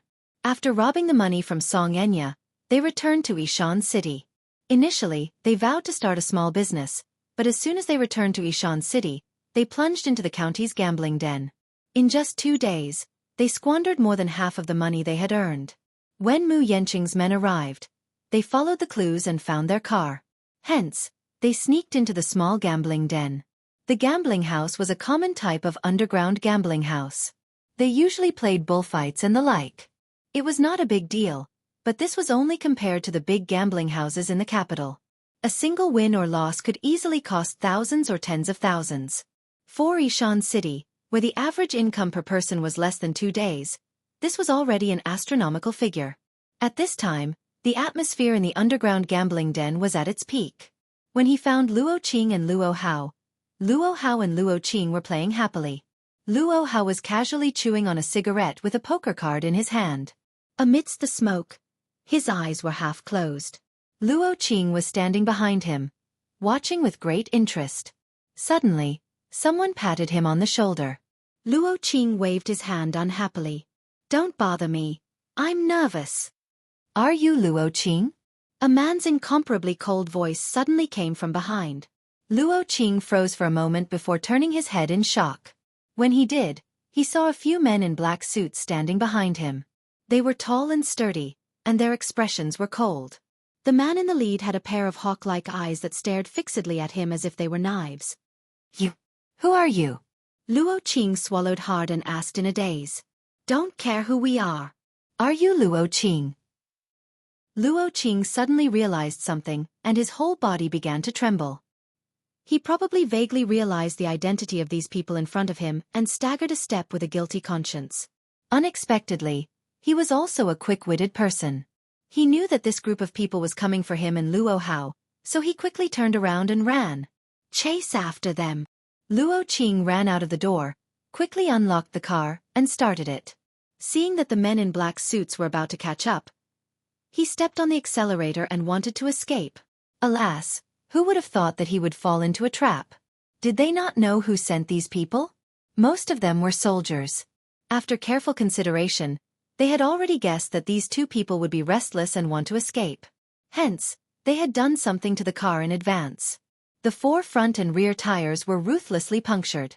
When they stepped on the accelerator, the car suddenly skidded, and the tires idled, and they almost flipped over. Luo Qing held on to the steering wheel, drenched in cold sweat. Knowing that he could not escape, but he did not dare to get out of the car. The man in the black suit stepped forward and grabbed the handle of the car door. He pulled it and it was locked from the inside. Luo Qing was secretly pleased with herself, but she did not expect the man to be so ruthless. She did not know where he got his strength from, but he pulled the locked car door open fiercely. "Get out of here!" Behave yourself. Chapter 27:43. Thinking that these men were sent by Song Enya, he immediately said, I was wrong. I know I was wrong. I shouldn't have snatched that money. I'll definitely return Miss Song's money. 100,000 yuan. Not a penny less. Please don't take me to jail. I beg you. What nonsense are you spouting? The man kicked him fiercely, and Luo Qing immediately fell silent. Soon, Luo Hao was also dragged out of the gambling den. He had just won some money and was feeling smug. However, before he could count the money in his hand, a group of strong men appeared out of nowhere and dragged him out. Even when his hands were handcuffed, he still didn't know what was going on. It was only when he was taken out of the door and saw Luo Qing squatting on the ground that he understood what was going on. So that's what happened. He also thought that Song Enya had called the police to arrest them. He could not believe that this woman really dared to call the police. For a moment, he gritted his teeth in hatred. However, just as they thought that they would be taken to the police station for interrogation, a man in black walked up to them and questioned in a deep voice, Where's the child? The child. Luo Qing and Luo Hao looked at each other in shock before saying, The child isn't with us. Who sent you here? Did Miss Song send you? What Miss Song? The man frowned unhappily and immediately took out a photo from a hidden pocket in his suit. It was a photo of Xiao Bao when he was 4 years old. Luo Qing stared at it for a long time before he realized who the child this man was talking about was. You're looking for this child? Luo Qing immediately said, This child isn't with us. Where's the child? The child. Luo Qing was in a dilemma. Luo Hao also said gloomily, The child really isn't with us. Wasn't he left in that warehouse? We took the money and left. We didn't care about the child. The man furrowed his eyebrows, clearly confused. Thus, he gave the others a look one after another. Let's bring these two people back first. Let Chairman Mu handle it. Yes. After a 12-hour drive, Luo Qing and Luo Hao were brought back to the capital overnight. In the ward, Luo Qing and Luo Hao were dragged into the ward. Chu Ho had not slept for 2 days and 2 nights. She was extremely sleepy, but because she was worried about Xiao Bao, she had not slept for 48 hours. She was so tired that her eyes were bloodshot. Chairman Mu, we've brought them. Luo Qing and Luo Hao were dragged into the ward. Their backs were violently kicked, and the two of them fell to the ground in an extremely sorry state. They struggled to stand up, but the black-clothed man behind them kicked them again. They could only kneel on the ground obediently with a mournful expression. Chairman Mu, these two men are called Luo Qing and Luo Hao. They are the people you're looking for. Mu Yanqing frowned and asked, Where's the child? Chu He stood up abruptly and staggered over to them. She sized them up before turning around and asking, Qing Xue, were these two really the ones who took baby Chu away that day? Chapter 27:44. Chu Ho turned around again, this time without any grace. She suddenly went forward, grabbed Luo Qing's collar with one hand, and asked fiercely, Where did you hide Xiao Bao? Xiao Bao? Are you talking about that chubby little boy? Luo Qing asked in confusion. He did not remember the child's name. Don't you care? Where did you hide the child that you took away from here that day? Speak. Chu Ho's voice was laced with a thunderous aura. For 2 days and 2 nights, there was no news of Xiao Bao, and her patience had been exhausted. Luo Qing was scared half to death by her fierce expression. He trembled all over, and even his voice was trembling. That child wasn't hidden by us. We were just following orders. That child was brought to the capital by us. Then, we took the money and left. That child was in the warehouse, and we didn't take him with us. We don't know what happened to him after that. Due to his nervousness and great fear, his words were incoherent and unclear. Chu Ho lost her patience and gave him a hard punch. This punch was so powerful that it almost dislocated his jaw. Luo Qing was so scared that his face turned pale, but he did not dare to resist at all. He had never seen a woman with such a terrifying aura. That look in her eyes was as if she could not wait to skin them alive, as if she was a wild beast that wanted to devour humans. Meng Qingxue got out of bed and asked angrily, That day, you broke into our house, stuffed Xiao Bao into a car, and took him away. What exactly happened? Who ordered you to do this? It was only when these two men were kidnapped by Mu Yenqing that she believed that all of this was not his doing. If it was not him, who could it be? We were also following orders. The employer gave us money, so we did it for her. We took the child away, but when we brought him over, the employer said that it wasn't the child she wanted. What happened? Mu Yenqing also felt that something was amiss. The employer said that she wants. As Luo Qing spoke, she sized up Meng Qingxue, who was standing at the side with trepidation. She wanted to say something but hesitated, seeming to have some misgivings. Be honest and tell me everything. Otherwise, don't even think about leaving this place alive. Mu Yenqing chided sternly. With a plop, Luo Qing knelt on the ground in fright. He wanted to cry but had no tears. Spare me. We have no enmity with this lady, but our employer instructed us that she wanted a child. We misheard her instructions and misunderstood her intentions. When we brought the child over, she said that she wanted the child in this lady's womb. Luo Qing explained in a trembling voice as she carefully looked at Meng Qingxue. Meng Qingxue's face paled, and she could not help but cover her lower abdomen with lingering fear.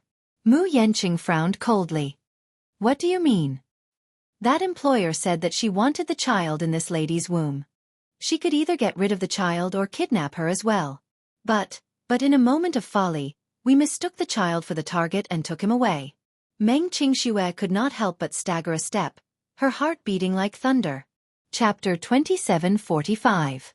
Mu Yenqing came to his senses as well. His eyes were filled with anger, as if a storm was brewing. Finally, he gritted his teeth and enunciated each word clearly. What's the name of your employer? I don't know. Luo Qing lowered his head, appearing extremely guilty. How could she tell us her name so easily? This is not something to be proud of. We did not find out her identity or name. We only know that she seems to have a strong background and is very generous. She offered a high price of 500,000 yuan and said that as long as we complete the task, she will give us 500,000 yuan as a reward. 500,000 yuan. Was Mu Yenqing's child so cheap? Do you really not know her name, or are you deliberately hiding it from us? Chu Ho suddenly questioned. Luo Qing kept quiet. Luo Hao, who was standing at the side, suddenly thought of something and stammered. I remember that her surname is Song. She's a very young woman, dressed to the nines with heavy makeup. Her tone is very arrogant, like a rich missy from a big family. Song. At the mention of this name, Mu Yenqing's expression changed. He seemed to have some idea of the employer's identity. Song Enya. It's her. However, if it was Song Enya, it was not surprising that she would do such a thing. She probably knew that Meng Qingxue had left the capital and secretly settled down in Yen City to take care of her pregnancy. Meng Qingxue was pregnant with his child. If Meng Qingxue secretly gave birth to this child, it would indeed be extremely disadvantageous for her. He was not surprised that she would do this. Meng Qingxue was stunned, only to see a strange expression on Mu Yenqing's face. Being a sensitive person, she immediately guessed that he must have guessed who this employer with the surname Song was. Furthermore, he was very familiar with it, so when Luo Hao mentioned this surname, Mu Yenqing's expression changed instantly. You know her? Meng Qingxue could not help but ask. Mu Yenqing remained silent. Tell me. Meng Qingxue clenched her fists and said coldly. At this point, are you still trying to guard against me and hide everything from me? Mu Yenqing. I'm sure you know who this employer is. Tell me. Who is it? Mu Yenqing looked at her with a complicated expression. Then he took a deep breath and said weakly, Song Enya. Song Enya?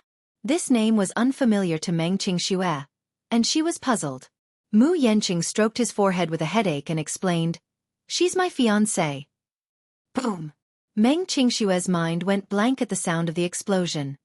That night, before I left the capital, I called you. Was she the woman who answered the call? Meng Qingxue made a bold guess. Mu Yenqing did not intend to avoid the topic and merely nodded silently. Meng Qingxue suddenly found it extremely funny.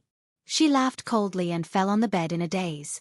For a moment, she felt like laughing and crying at the same time.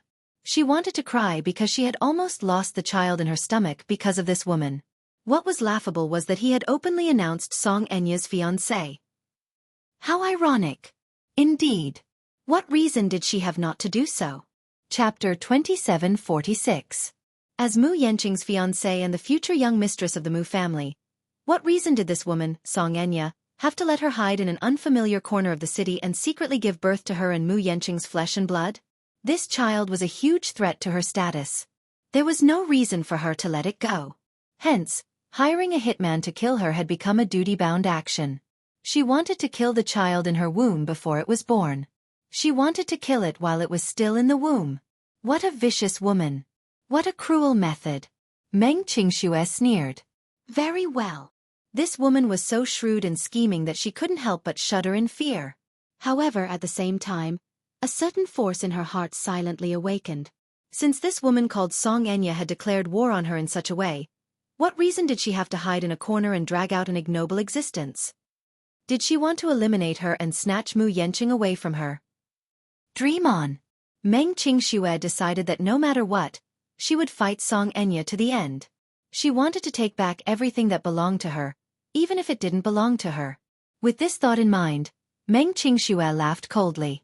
Seeing her sneer, Mu Yanqing thought that she had been provoked. Just as he was about to walk over, Meng Qingxue pushed him away fiercely. Looking at Luo Qing and Luo Hao, she questioned fiercely, "Where is the child now?" "Great Aunt, we really don't know. After taking the money, we took it that we had completed our mission and left. How could we be in the mood to care about that child?" "So, you left the child there?" Luo Qing did not dare to speak. "Where did you take the child?" Seeing that they did not say a word, Chu He suddenly raised her leg and kicked Luo Hao's shoulder fiercely. There was a cracking sound, which seemed to be the sound of a dislocated shoulder joint. Luo Hao immediately clutched his shoulder and fell to the ground. She took a step forward, grabbed him by the collar and said coldly, "If you don't tell me the truth, I won't be merciful anymore. Speak." An abandoned warehouse in the outskirts of the capital. Luo Hao was in so much pain that he howled like a pig being slaughtered. His lips trembled as he said, "The location of the transaction is a warehouse in the suburbs. That place used to be a famous industrial area. Later on it was abandoned. As for the specific coordinates, I really remember them all too clearly. I only remember that there were many abandoned factories there. At that time, the child was left alone in the warehouse. After that we left. Please spare my life. Please spare my life." Mother ****. Chu Ho cursed for the first time. He couldn't wait to tear these two men into pieces. I seem to remember a place in the suburbs of Beijing. It used to be a large industrial area.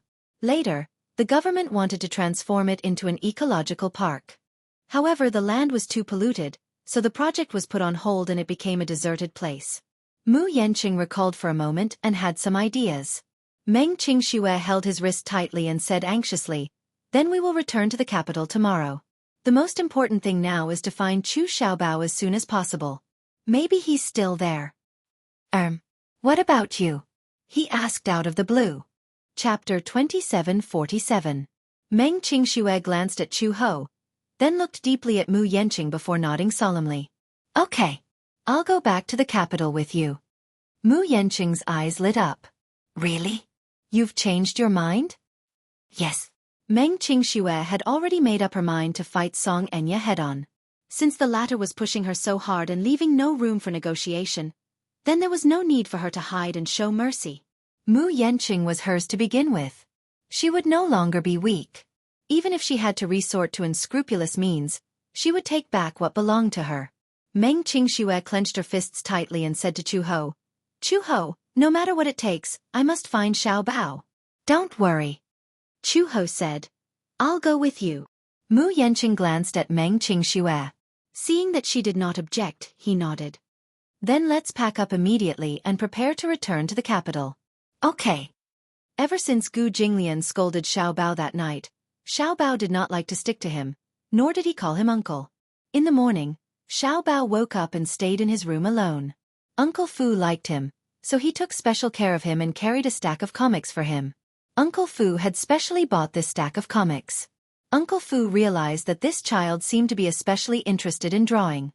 No matter how restless he was, Once a comic book was placed in front of him, he would immediately calm down. Hence, for the entire morning, Xiao Bao stayed in his room and quietly flipped through the comic books.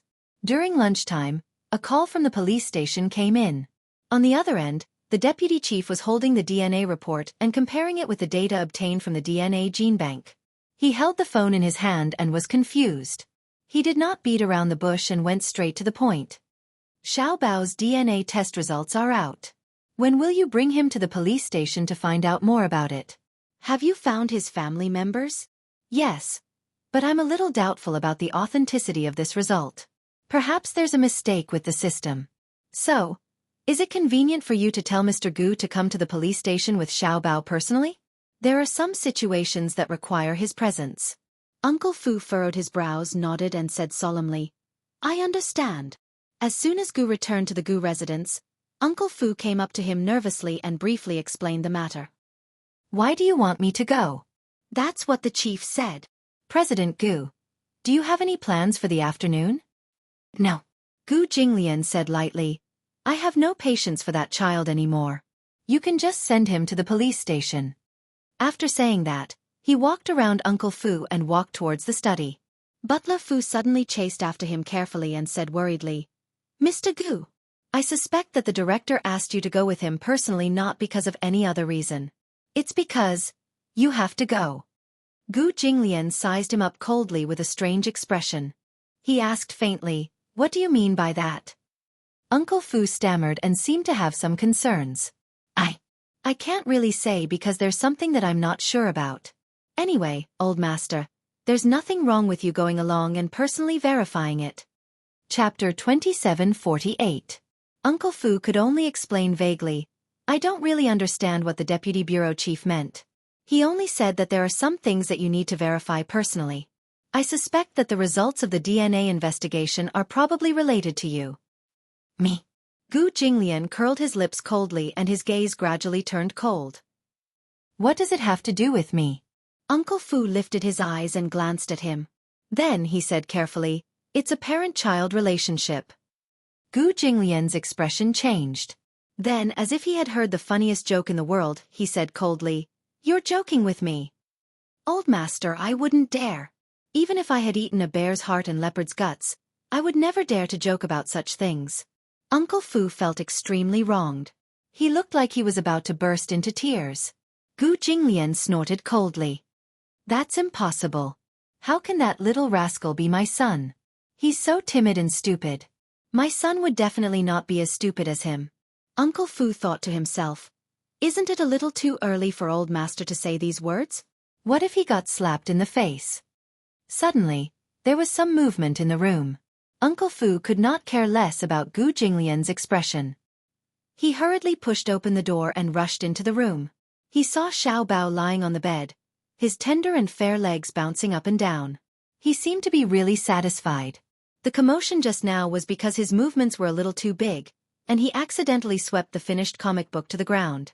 When Uncle Fu carried Xiao Bao out of the room, Chu Xiao Bao was halfway through the comic book. It was an exciting moment when he was abruptly interrupted. He felt extremely wronged. His little face was wrinkled and he looked like he wanted to cry but had no tears. However, when Uncle Fu carried him out, the little guy looked up and saw Gu Jinglian leaning against the door with his arms crossed and a cold expression. Especially when the little guy met Gu Jinglian's incomparably cold gaze, his originally stormy little face completely collapsed. He closed his eyes tightly and opened his mouth, letting out a wail. He was so frightened that he started crying loudly. Wah! Gu Jinglian was already in a bad mood. He was even more baffled by the little guy's actions. His face suddenly became gloomy, and as a result, his expression became even more cold and terrifying. Xiao Bao could not help but feel his hair stand on end. He grabbed Uncle Fu's sleeve tightly. Because he was afraid, he finally could not care less about his little stubbornness and started crying loudly and wantonly. I want to go home. Mommy! He cried loudly and hugged Uncle Fu tightly. Tears rolled down from his eyes uncontrollably. Mommy! I want Mommy! Gu Jinglian had a splitting headache from his actions. He shouted angrily, Don't cry! This ferocious cold shout scared Xiao Bao even more. He waved his hands, obviously wanting to stay away from Gu Jinglian as if he was seeking protection. He stared at Uncle Fu with tears in his eyes, making people feel pity for him. Sob sob. I want to go home.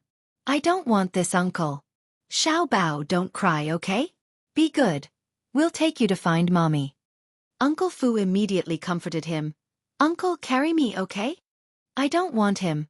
I don't want this uncle. This uncle is so fierce, he'll definitely eat me. Chapter 2749.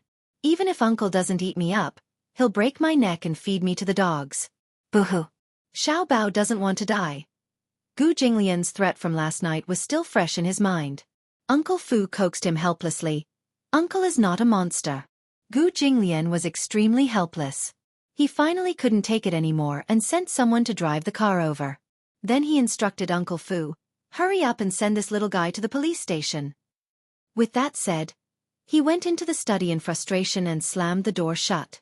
Uncle Fu couldn't help but shrug nervously at the loud noise. Uncle Fu had no choice but to send Xiao Bao to the police station alone. The car slowly drove into the police station. Uncle Fu carried Xiao Bao out of the car and walked into the police station. The bureau chief had been waiting for him for a long time. He was surprised to see that Gu Jinglian didn't come with him. Where's Mr. Gu? Mr. Gu is very busy. Deputy Bureau Chief, please tell me what you need. The Deputy Bureau Chief frowned and sighed. It's like this. We sent Xiao Bao's DNA to the gene bank for comparison. The results are a complete match with Mr. Gu's. That means, this child might be related to Mr. Gu by blood. Might be. We can't rule out the possibility that there's something wrong with the system. So I wanted to invite Mr. Gu along to see if he's willing to cooperate and do a DNA test with Xiao Bao. This way, the results will be more accurate. Uncle Fu lowered his head and glanced at Xiao Bao, who was trembling in his arms. He frowned and suddenly hissed. He seemed to be worried. As if he had gone through a long mental struggle, he suddenly asked cautiously, Mr. Gu, isn't here. But for the DNA test, can we use his hair? When he was cleaning the room this morning, he paid special attention to the bed pillow. It took him a lot of effort to find a very short strand of hair on Gu Jinglian's bed. Thus he collected it. It was not because of any other reason. It was because Xiao Bao and Gu Jinglian looked too similar. In this world, there were no two leaves that were exactly the same, and there were no two people who looked so similar for no reason. They weren't related to each other, but not only were their facial features similar, the unintentional expression between their eyebrows was also 50% similar. He paid special attention to it. Coincidentally, the deputy director had called him in the morning to tell him the results. Uncle Fu felt even more strange in his heart. He increasingly suspected that Xiao Bao and Gu Jinglian were really related by blood. Could it be that he was Master's illegitimate child? Thus, Uncle Fu carefully took out a well-wrapped handkerchief from his pocket. He opened the handkerchief and carefully wrapped a strand of hair in the middle. The deputy bureau chief asked, Are you sure this strand of hair belongs to President Gu? If you make a mistake, it will affect the results. It can't be wrong. Next, I'll have to trouble the deputy director to examine it. The deputy bureau chief nodded.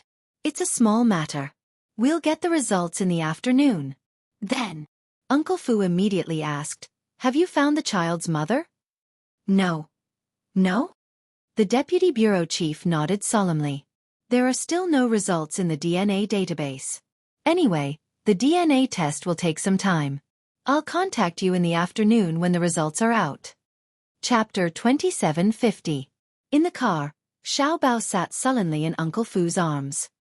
He pouted and muttered, Uncle, that uncle is also very fierce to you. Don't you hate him? Although old master's temper is a little eccentric, he's very good to me. Although he doesn't show his concern, there are times when he occasionally shows his gentleness. The little guy did not understand what Uncle Fu was saying. He tilted his head with a puzzled expression and blinked his black eyes at him, but he did not understand the adult language. In the little guy's heart, Uncle Fu was a very gentle elder who was good to him and cared about him. In comparison, although that handsome uncle had a beautiful face, he felt that his heart was very black. It turned out that not all bad people were ugly. There were also people like this uncle who, although good-looking, was actually fierce and evil, just like a demon king. In Xiao Bao's ignorant heart, Gu Jinglian's image had already been stamped with a seal of approval, A demon king. If Uncle Fu knew what the little guy was silently criticizing at this moment, he would probably not know whether to laugh or cry. Last night, Meng Qingxue decided to return to the capital with Mu Yanqing. Naturally, Chu Ho wanted to follow them. After obtaining a precious clue, she naturally wanted to go to the capital personally to find Xiao Bao. Hence, there was no time to even pack her luggage. Anyway, to Meng Qingxue, there was nothing useful, just some personal belongings and daily necessities. These could be bought again when they returned to the capital. Now that time was of the essence, it was not something that could be measured by these worldly possessions. Meng Qingxue and Mu Yanqing were in the same car.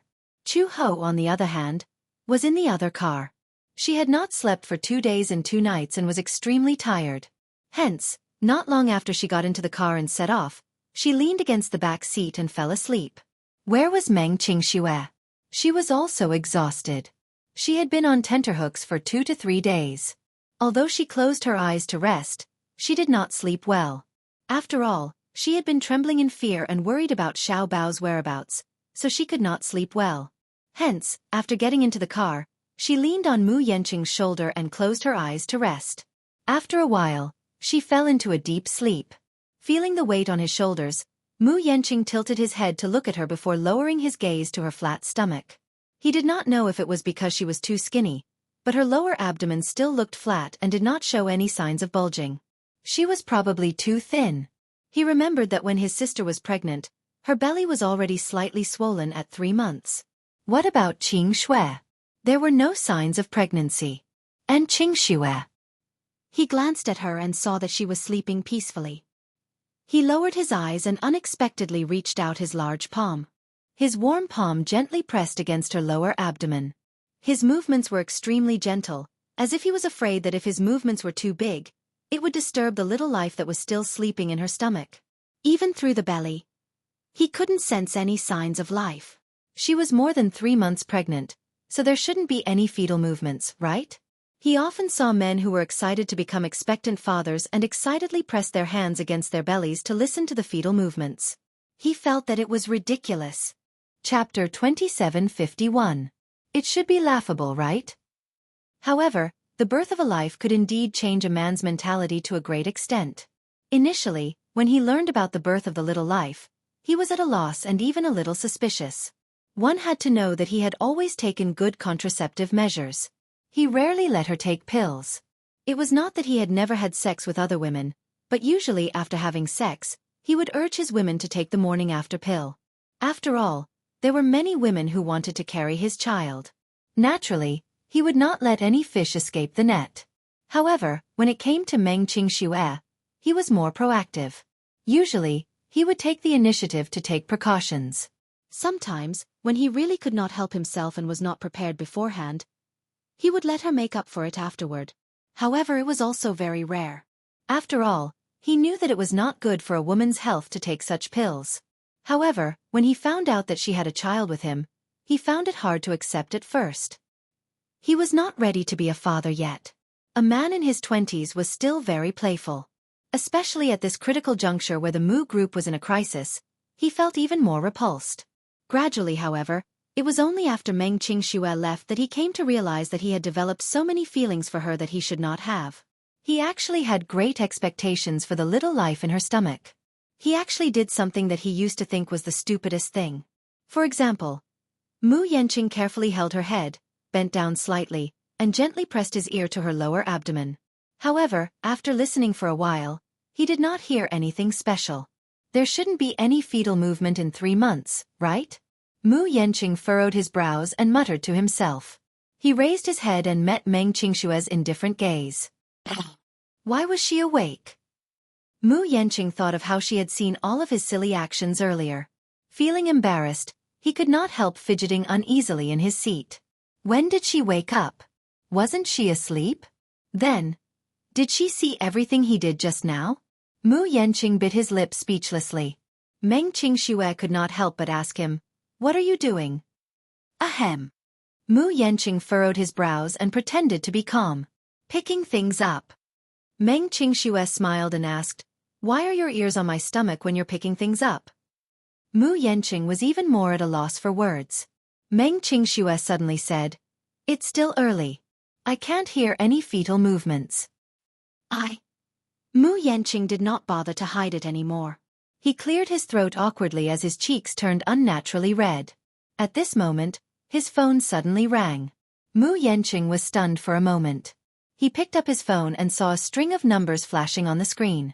The number was not saved, but from the last digit, he knew that it was Song Enya's number. He did not make any special remarks. Mu Yanqing stared at the number in a daze. After a moment of hesitation, he suddenly hung up. Meng Qingxue had a strange look on her face. She couldn't help but ask, "Why aren't you answering?" "Oh, it's not a particularly important call." "Was it Song Enya calling?" Meng Qingxue asked. Mu Yanqing's face stiffened again. Before he could explain himself, his phone rang again. It was Song Enya, who was persistent in calling him.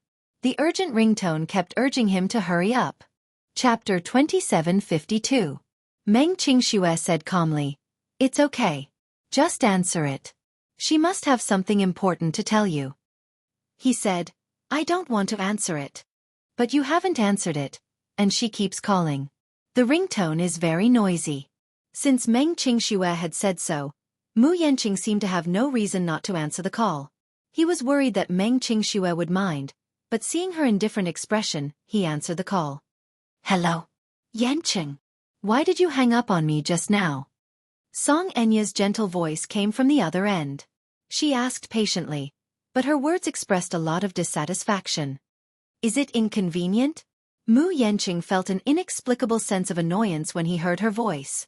The thought of this woman being so heartless to force Qingxue to such a state made him feel that it was unreasonable.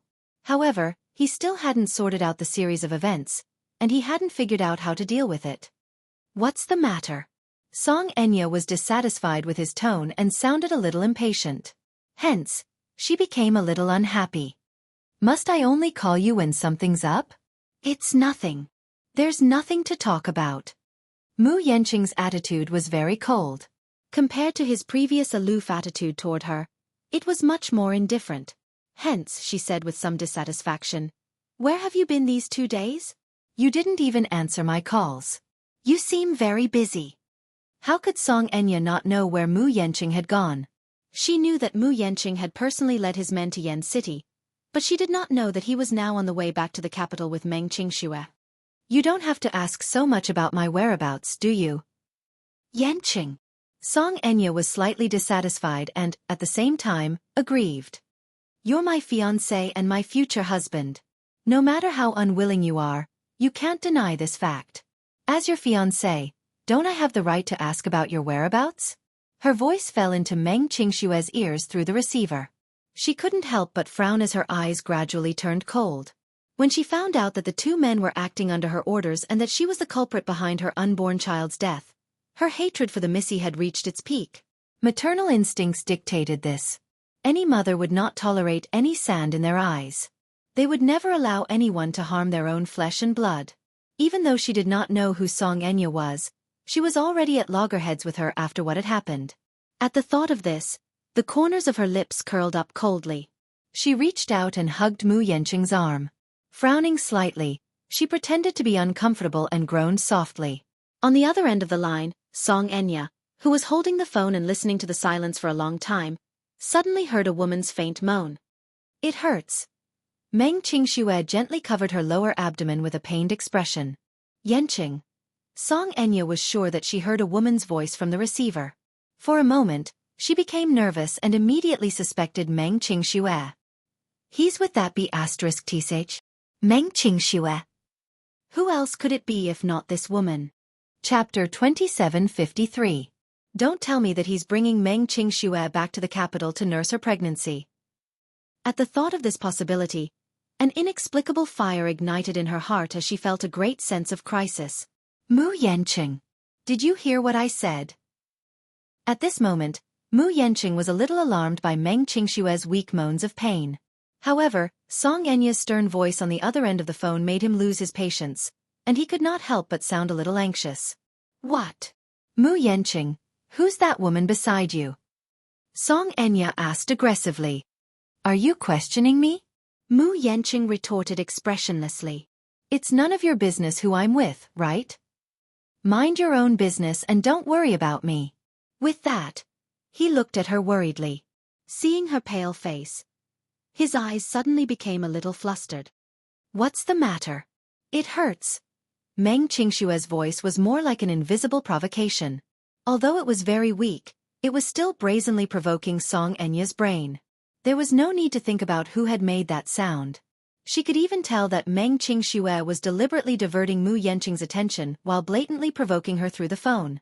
This Meng Qingxue must know who called Mu Yanqing, so she's provoking me so arrogantly. D***. Mu Yanqing. Song Enya was so angry that the veins on her forehead were throbbing. I'm busy now, Mu Yanqing said coldly and hung up the phone. Song Enya held the phone in a daze. When she heard the busy tone from the other end, the corners of her eyes twitched violently. She was so angry that she actually smashed the phone on the ground. B***tise. She cursed angrily. As if not venting her anger, she picked up the phone and smashed it again, as if the phone was Meng Qingxue. Is this Meng Qingxue planning to officially declare war on me? Was she trying to declare her sovereignty over her by doing this? At the thought of this, Song Enya could not suppress her anger. Her face was ashen as she clenched her fists. Suddenly, her lips curled into a bloodthirsty sneer. Fine. Meng Qingxue. Since you've declared war on me, then I'll naturally accompany you to the end. Mu Yanqing's attention was focused on Meng Qingxue after he hung up the phone. Thinking that she was in pain again, he carefully placed his large palm on her lower abdomen and anxiously said, Hold on for a while more. We'll be in the capital soon. Once we're in the capital, I'll transfer my lower abdomen earlier, but it's better now. Meng Qingxue smiled weakly. She felt a little satisfied when he hung up on Song Enya without any hesitation. Between her and I and songs between the two Song and Qingshue's, this man's is that. This knowledge made her somewhat elated. At the very least, he cares about me. All right, don't worry and don't be so nervous. Didn't the doctor say that I'm fine? Meng Qingxue consoled him, feeling amused. He reminded her worriedly, If you feel unwell, tell me immediately. Don't hide anything from me. Chapter 2754. Uncle Fu brought Xiaobao Chu around the Wanbao building. The Wanbao building had a very famous children's entertainment place called Laji Children's King. There were many game machines that were suitable for Xiaobao to play. Chu Xiaobao had never seen such a bustling building before, let alone such a bustling place. Laji Children's King sold products for infants aged 0 to 13, including clothes, milk powder, calcium tablets, and toys. Chu Xiaobao, who was originally in a very low mood, was immediately attracted by the many toys displayed in Laji Children's King when he stepped into the shop. For a moment, he was like a little mouse that had fallen into a rice jar, and all his unhappiness was thrown to the back of his mind. Uncle, look. Chu Xiaobao ran in front of a whack-a-mole game machine, and his eyes lit up. What is this? Uncle Fu walked over and squatted down beside him, and then patiently said, This is a game machine. Do you see these little mice? After a pause, Uncle Fu smiled and picked up a small red hammer that was hanging at the side. He handed it to him and explained, When the game starts, these little mice's heads will pop out of the holes. At this time, you have to use the small hammer in your hand to hit the little mouse's head hard. This way you can get 1 point. Wah! Xiao Bao's eyes seemed to have countless little stars surging. It seemed very fun. Chu Xiao Bao's eyes were filled with anticipation. Then does this game require money to play? Although the little guy was still young, he already had the concept of money. He already knew that when he was outside, there were many things that required money. However, his mother had told him before that he could not simply spend other people's money. Therefore, he did not mention that he wanted to play. Instead, he looked at the flashing red light of the game machine with a yearning look on his face. Uncle Fu could tell what he was thinking. He smiled knowingly and immediately called the shop assistant over. He then paid for the coins and returned to the game machine with the coins. He saw that Xiao Bao was still holding the small hammer and staring at this extremely novel toy, so he deliberately teased him. Xiao Bao, do you want to play? Xiao Bao nodded heavily without any defense, but suddenly thought of something and said carefully, This game costs money. Forget it. I'm just looking, not playing. Here. Uncle Fu opened his palm. Xiao Bao looked over and saw a few coins lying quietly in his palm. He was surprised. What are these? Coins. As long as you put in the coins, you can play. Once he heard that he could play the game, Xiao Bao could not help but be excited. His face was flushed with excitement and yearning. He asked tentatively, "Can I really play?" Of course. Uncle Fu smiled knowingly and then put a coin into the terminal. After a while, the screen showed "Start." He gently urged, "Xiao Bao, the game has started." Xiao Bao immediately raised the small hammer in his hand and smashed it heavily on the little mouse's head that popped out of the hole. Squeak, squeak. The little mouse let out a scream and retreated back into the hole. So fun. So fun. Chapter 2755. It was Xiao Bao's first time playing, so his reflexes were not particularly nimble. Although he used a lot of strength, he was sometimes too nervous and could not perform well. Several times, he missed his target. Uncle Fu also became nervous and kept pointing out the mountains and rivers. Quickly hit that side. Over there, over there. Here. Baby Chu panted as he hammered away at the wall with his small hammer. Uncle Fu watched from the side and couldn't help but sigh silently in his heart. Thinking about the old master when he was young, he still remembered that when Jinglian was 6 years old, they went to the commercial street to play. At that time, there was a huge pirate ship in the middle of the commercial street. At that time, Gu Jinglian was young.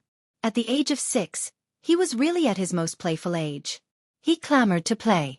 However, as the future successor of the Gu family, the family had extremely high hopes for Gu Jinglian. As the eldest son of the Gu family, Gu Jinglian's every word and action were strictly controlled. At the age of 4, he had already started receiving strict training. Shooting, karate, jujitsu. He still remembered the first time he went to the shooting range.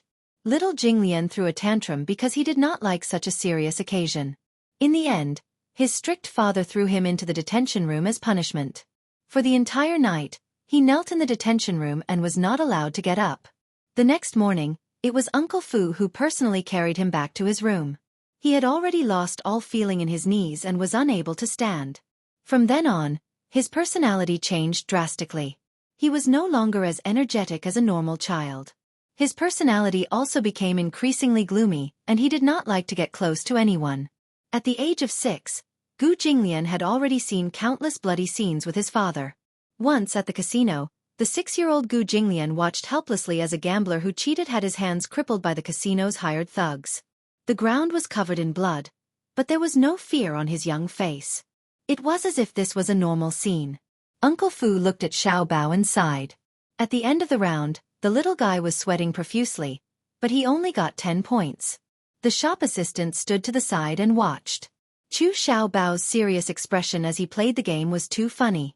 She couldn't help but ask, "Little friend, is this your first time playing?" Chu Xiao Bao nodded in a daze and looked at her shyly. The shop assistant explained, "If you can clear the game and break the record, you have a chance to win a heavyweight prize." Chu Xiao Bao's eyes seemed to be filled with countless little stars as he asked excitedly, "What's the prize?" The shop assistant pointed at the rules of the game and briefly introduced them. The final record was 100 points. Uncle Fu looked at it carefully. If he could break the record, he would be able to get the latest AI robot developed by Luji Holdings. It was a global limited edition. However, there was a prerequisite. Parents could not give any help in this game. The child had to break the record with his own strength in order to win the prize. Uncle Fu and Xiao Bao talked about this. Chu Xiao Bao clenched his fists and looked determined to win. "I will work hard and win the prize." He looked like a tiger eyeing its prey with ambition in his eyes. Uncle Fu stayed by his side and was responsible for putting in the coins for him. He silently watched over him. Halfway through the game, the police station called. Chapter 2756. Thus, he walked to the side and picked up the phone. On the other end of the line, the deputy bureau chief sounded worried and conflicted. "The diagnosis report is out. It's basically confirmed." When Fubo heard this, he frowned slightly. "Are you sure? There can't be any mistakes. As long as there's no problem with the sample you provided, it's basically confirmed." Fubo couldn't help but suck in a cold breath. In the end, they couldn't be bothered to play games anymore. Uncle Fu carried Chu Xiaobao back to the Gu family in a hurry, and immediately asked about Gu Jinglian's whereabouts. His subordinate reported that Gu Jinglian had just left to survey the territory. The Gus intended to invest in a piece of land to build a financial center. That piece of land was what Gu Jinglian had liked previously. He had bought it through an auction. The area wasn't particularly prosperous, but the rail transportation was very convenient. In the future, when it was developed into a financial street, it would have great prospects. Did Old Master say when he'll be back? That person shook his head. No, Old Master didn't say anything. Uncle Fu frowned and carried Xiaobao to the seat beside him. He paced back and forth a few times and suddenly asked, "Ahi, you've been following Old Master all this time. Have you ever found out what kind of women he has around him?" Ahi looked at him in a daze. He obviously didn't understand why he had thrown this question out of the blue. "Uncle Fu, why are you suddenly asking this?" "There's a reason why I'm asking you this. You just have to answer," Ahi said doubtfully. "It doesn't seem appropriate to discuss Old Master's private matters in private, right? Old Master hates this the most. If he finds out that I'm talking too much, wouldn't it be?" "Don't worry. Just say it. You don't have to worry about what happens after that." Ahi rubbed his chin and recalled. Then he sighed helplessly. "Old Master has a lot of women around him," Ahi said. Uncle Fu didn't give up and asked, "How many are close to him?" "Not many."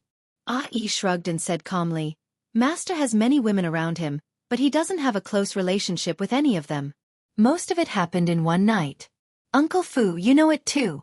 Master didn't care about women at all. Even if he had a lot of women, it was just a biological need. He's a man after all. Moreover, you also know that Old Master doesn't believe in marriage. He said that he won't marry. Therefore, his marriage has always been a sore point for the entire family." "Aren't there any special exceptions?" Ahi shook his head. "No." Fu Bo sighed. He felt that he couldn't make sense of the situation. Ahi glanced at his expression, but tactfully did not ask further. An hour later, Gu Jinglian actually came back. He went to investigate the scene and saw that there were no major problems, so he went back home. As soon as he returned to the Gu family, the first question he asked was, "Did you send that brat back?" However, his subordinate reported that Uncle Fu had just brought that little fellow back to the Gu family. "Call that old man over." Gu Jinglian felt a wave of annoyance in his heart. He casually pulled at his collar and went upstairs. Uncle Fu hurried to the study. Gu Jinglian went straight to the point and questioned him, "Why did you bring that brat back again?" Chapter 2757. The police station verified it again. They used your hair and the blood samples collected from Xiaobao Chu for a paternity test. The final report showed that you and Chu Xiaobao are related. What? Gu Jinglian found it hard to accept such a conclusion. He stood up in shock and stared at him with a gloomy expression. "Where did you get the hair?" "On your pillow." The doctor said that fortunately, there were hair follicles left in your hair. Therefore, such a test report is valid. Gu Jinglian's expression froze for a moment. He frowned slightly. "Don't joke about such things." "Old Master, how could I joke about such things?" Uncle Fu said with an aggrieved expression. "The truth is right in front of us. From the first time I saw this child, I had some suspicions. Old Master, didn't you notice? This child looks a lot like you. Of course, we can't rule out the possibility of some kind of coincidence. However, this child's facial features are not only similar to yours. Even the expression he sometimes shows is extremely similar to yours. What confirmed my suspicions was the news from the police station that day. They collected Xiaobao Chu's DNA and compared it with the national gene pool.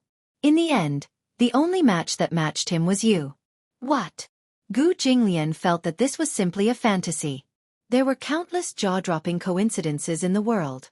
But it was hard to imagine that such a coincidence would fall on his head. So, Xiaobao Chu was his child? How could it be? No matter what kind of relationship he had with the women, he would always take strict precautions. He did not like children. In fact, it could even be said that he was sick of them. He would never let any woman have the chance to bear his child. Even if there was a fish that escaped the net, those greedy women who were pregnant with his child would definitely come knocking on his door with great fanfare. In the name of the child, they would use any means necessary to demand an astronomical amount of child support. How could they hide in such a small city with the child and secretly raise the child until he was 5 years old without alerting the Gu family? Ridiculous. Nonsense. Uncle Fu sighed. Master, there are some things that you can't deny even if you don't admit it. Chu Xiaobao must be your flesh and blood.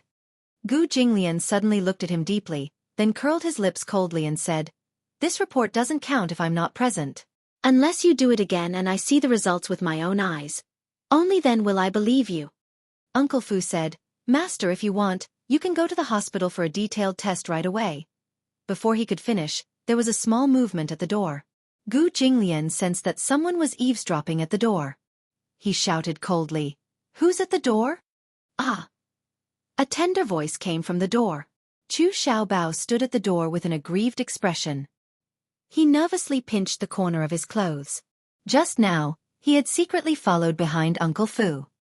He didn't dare to go in, so he hid at the door and eavesdropped.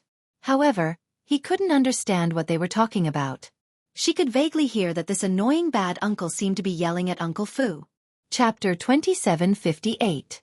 Gu Jinglian saw his guilty look and frowned. "Why are you hiding at the door?" Chu Xiaobao stammered for a while and suddenly said, "Don't blame Uncle. I'll definitely return the money he used to buy clothes for me when I grow up and earn money." What did he mean? Gu Jinglian was baffled by her words. Uncle Fu's heart warmed.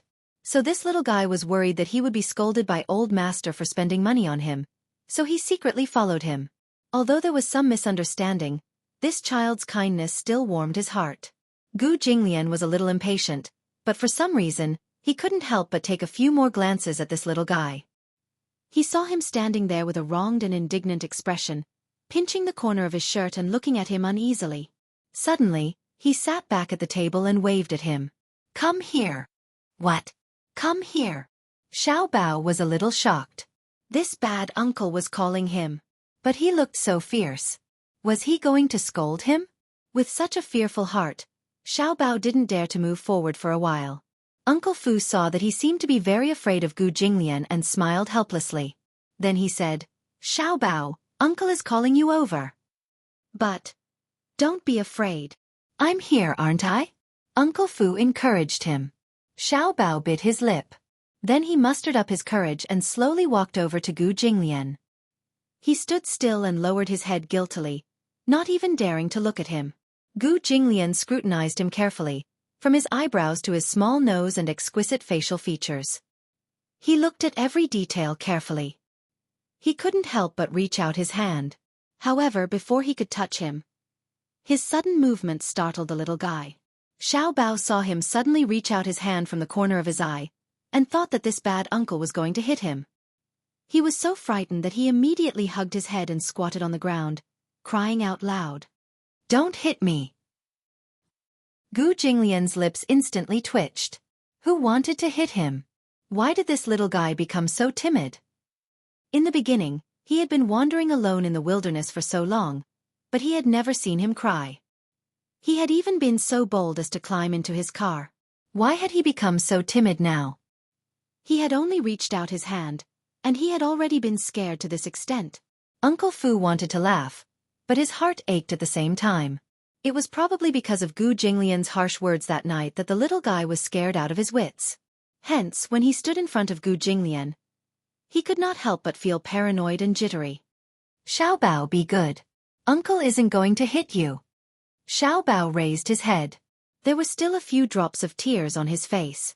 Seeing that Gu Jinglian was staring at him coldly, as if he really didn't want to hit him and didn't look as fierce as he remembered, Xiao Bao stood up, trembling all over, but his shoulders were still trembling.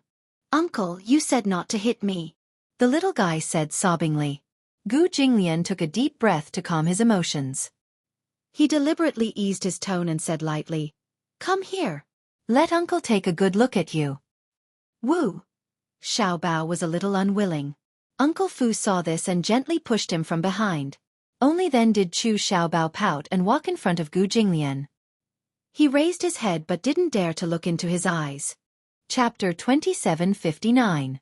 Gu Jinglian looked at him up close and reached out his hand.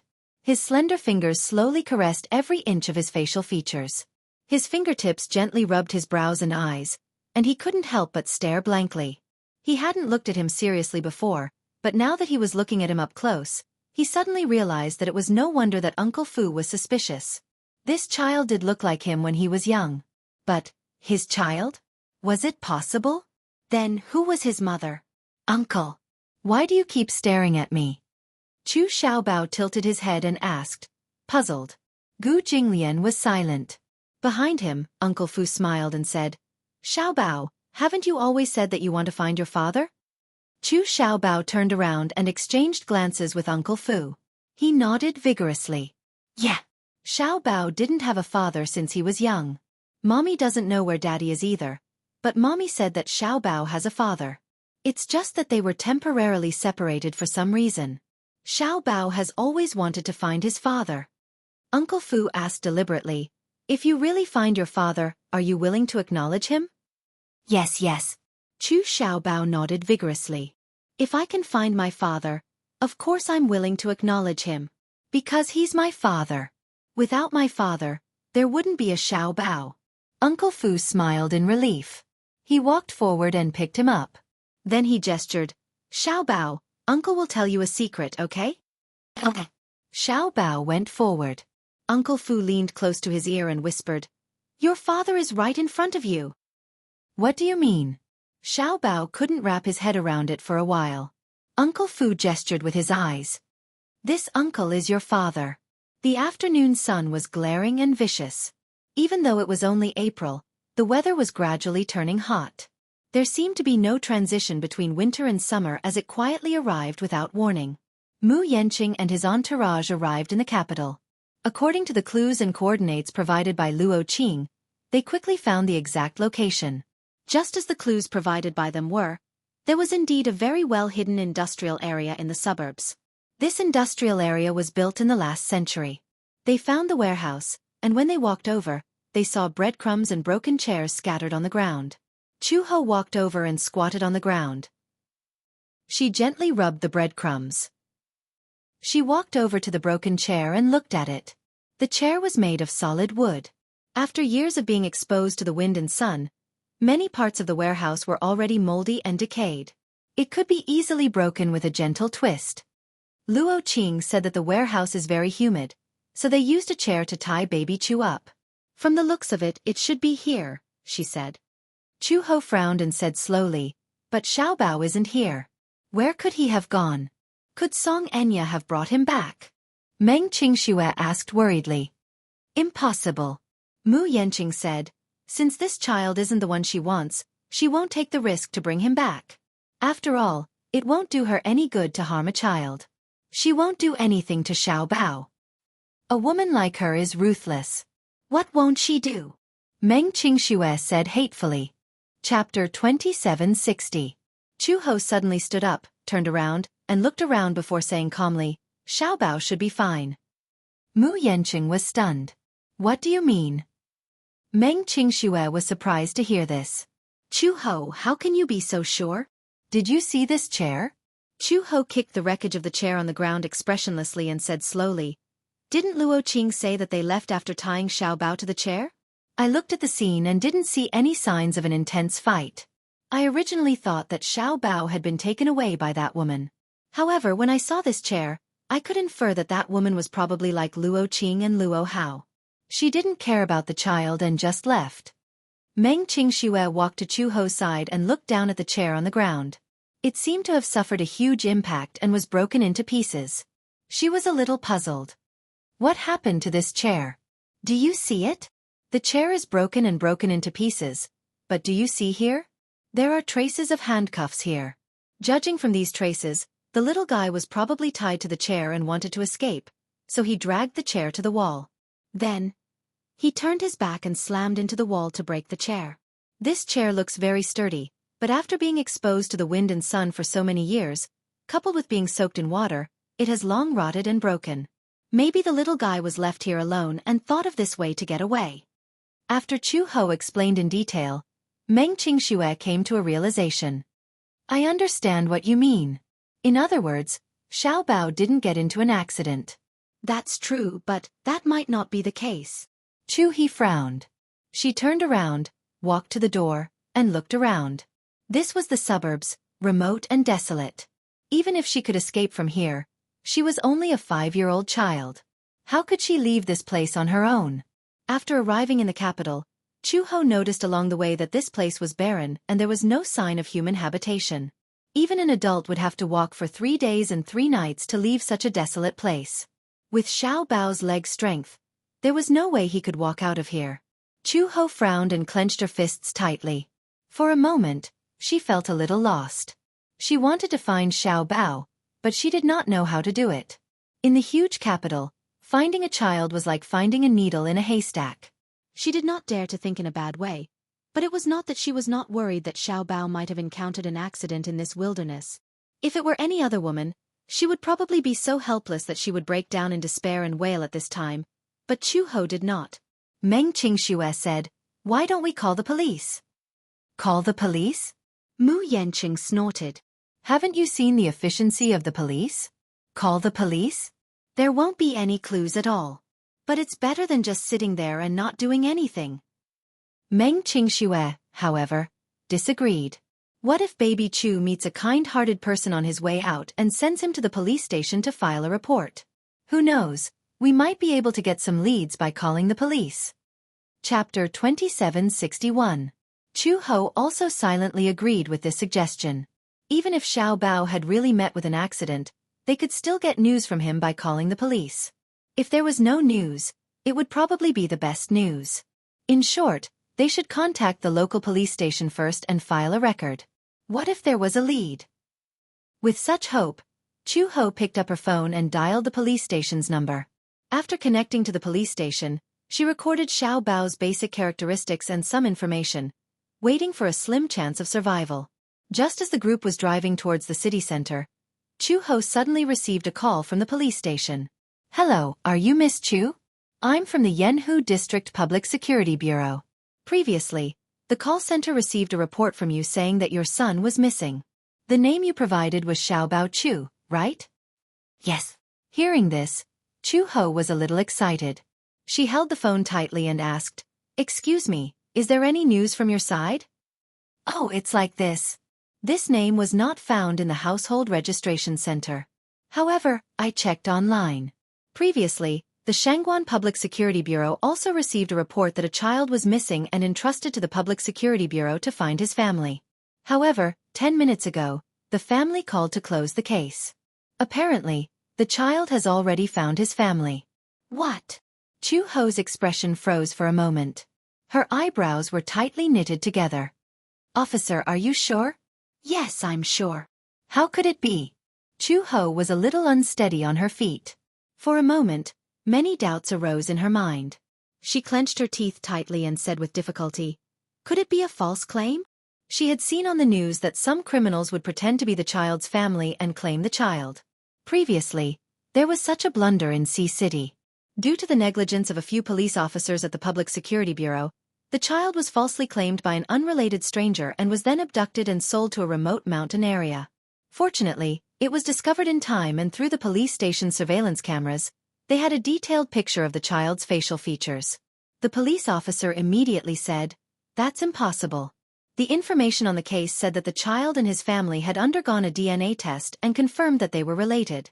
That's why the case was closed. Chu Ho's face suddenly turned ugly.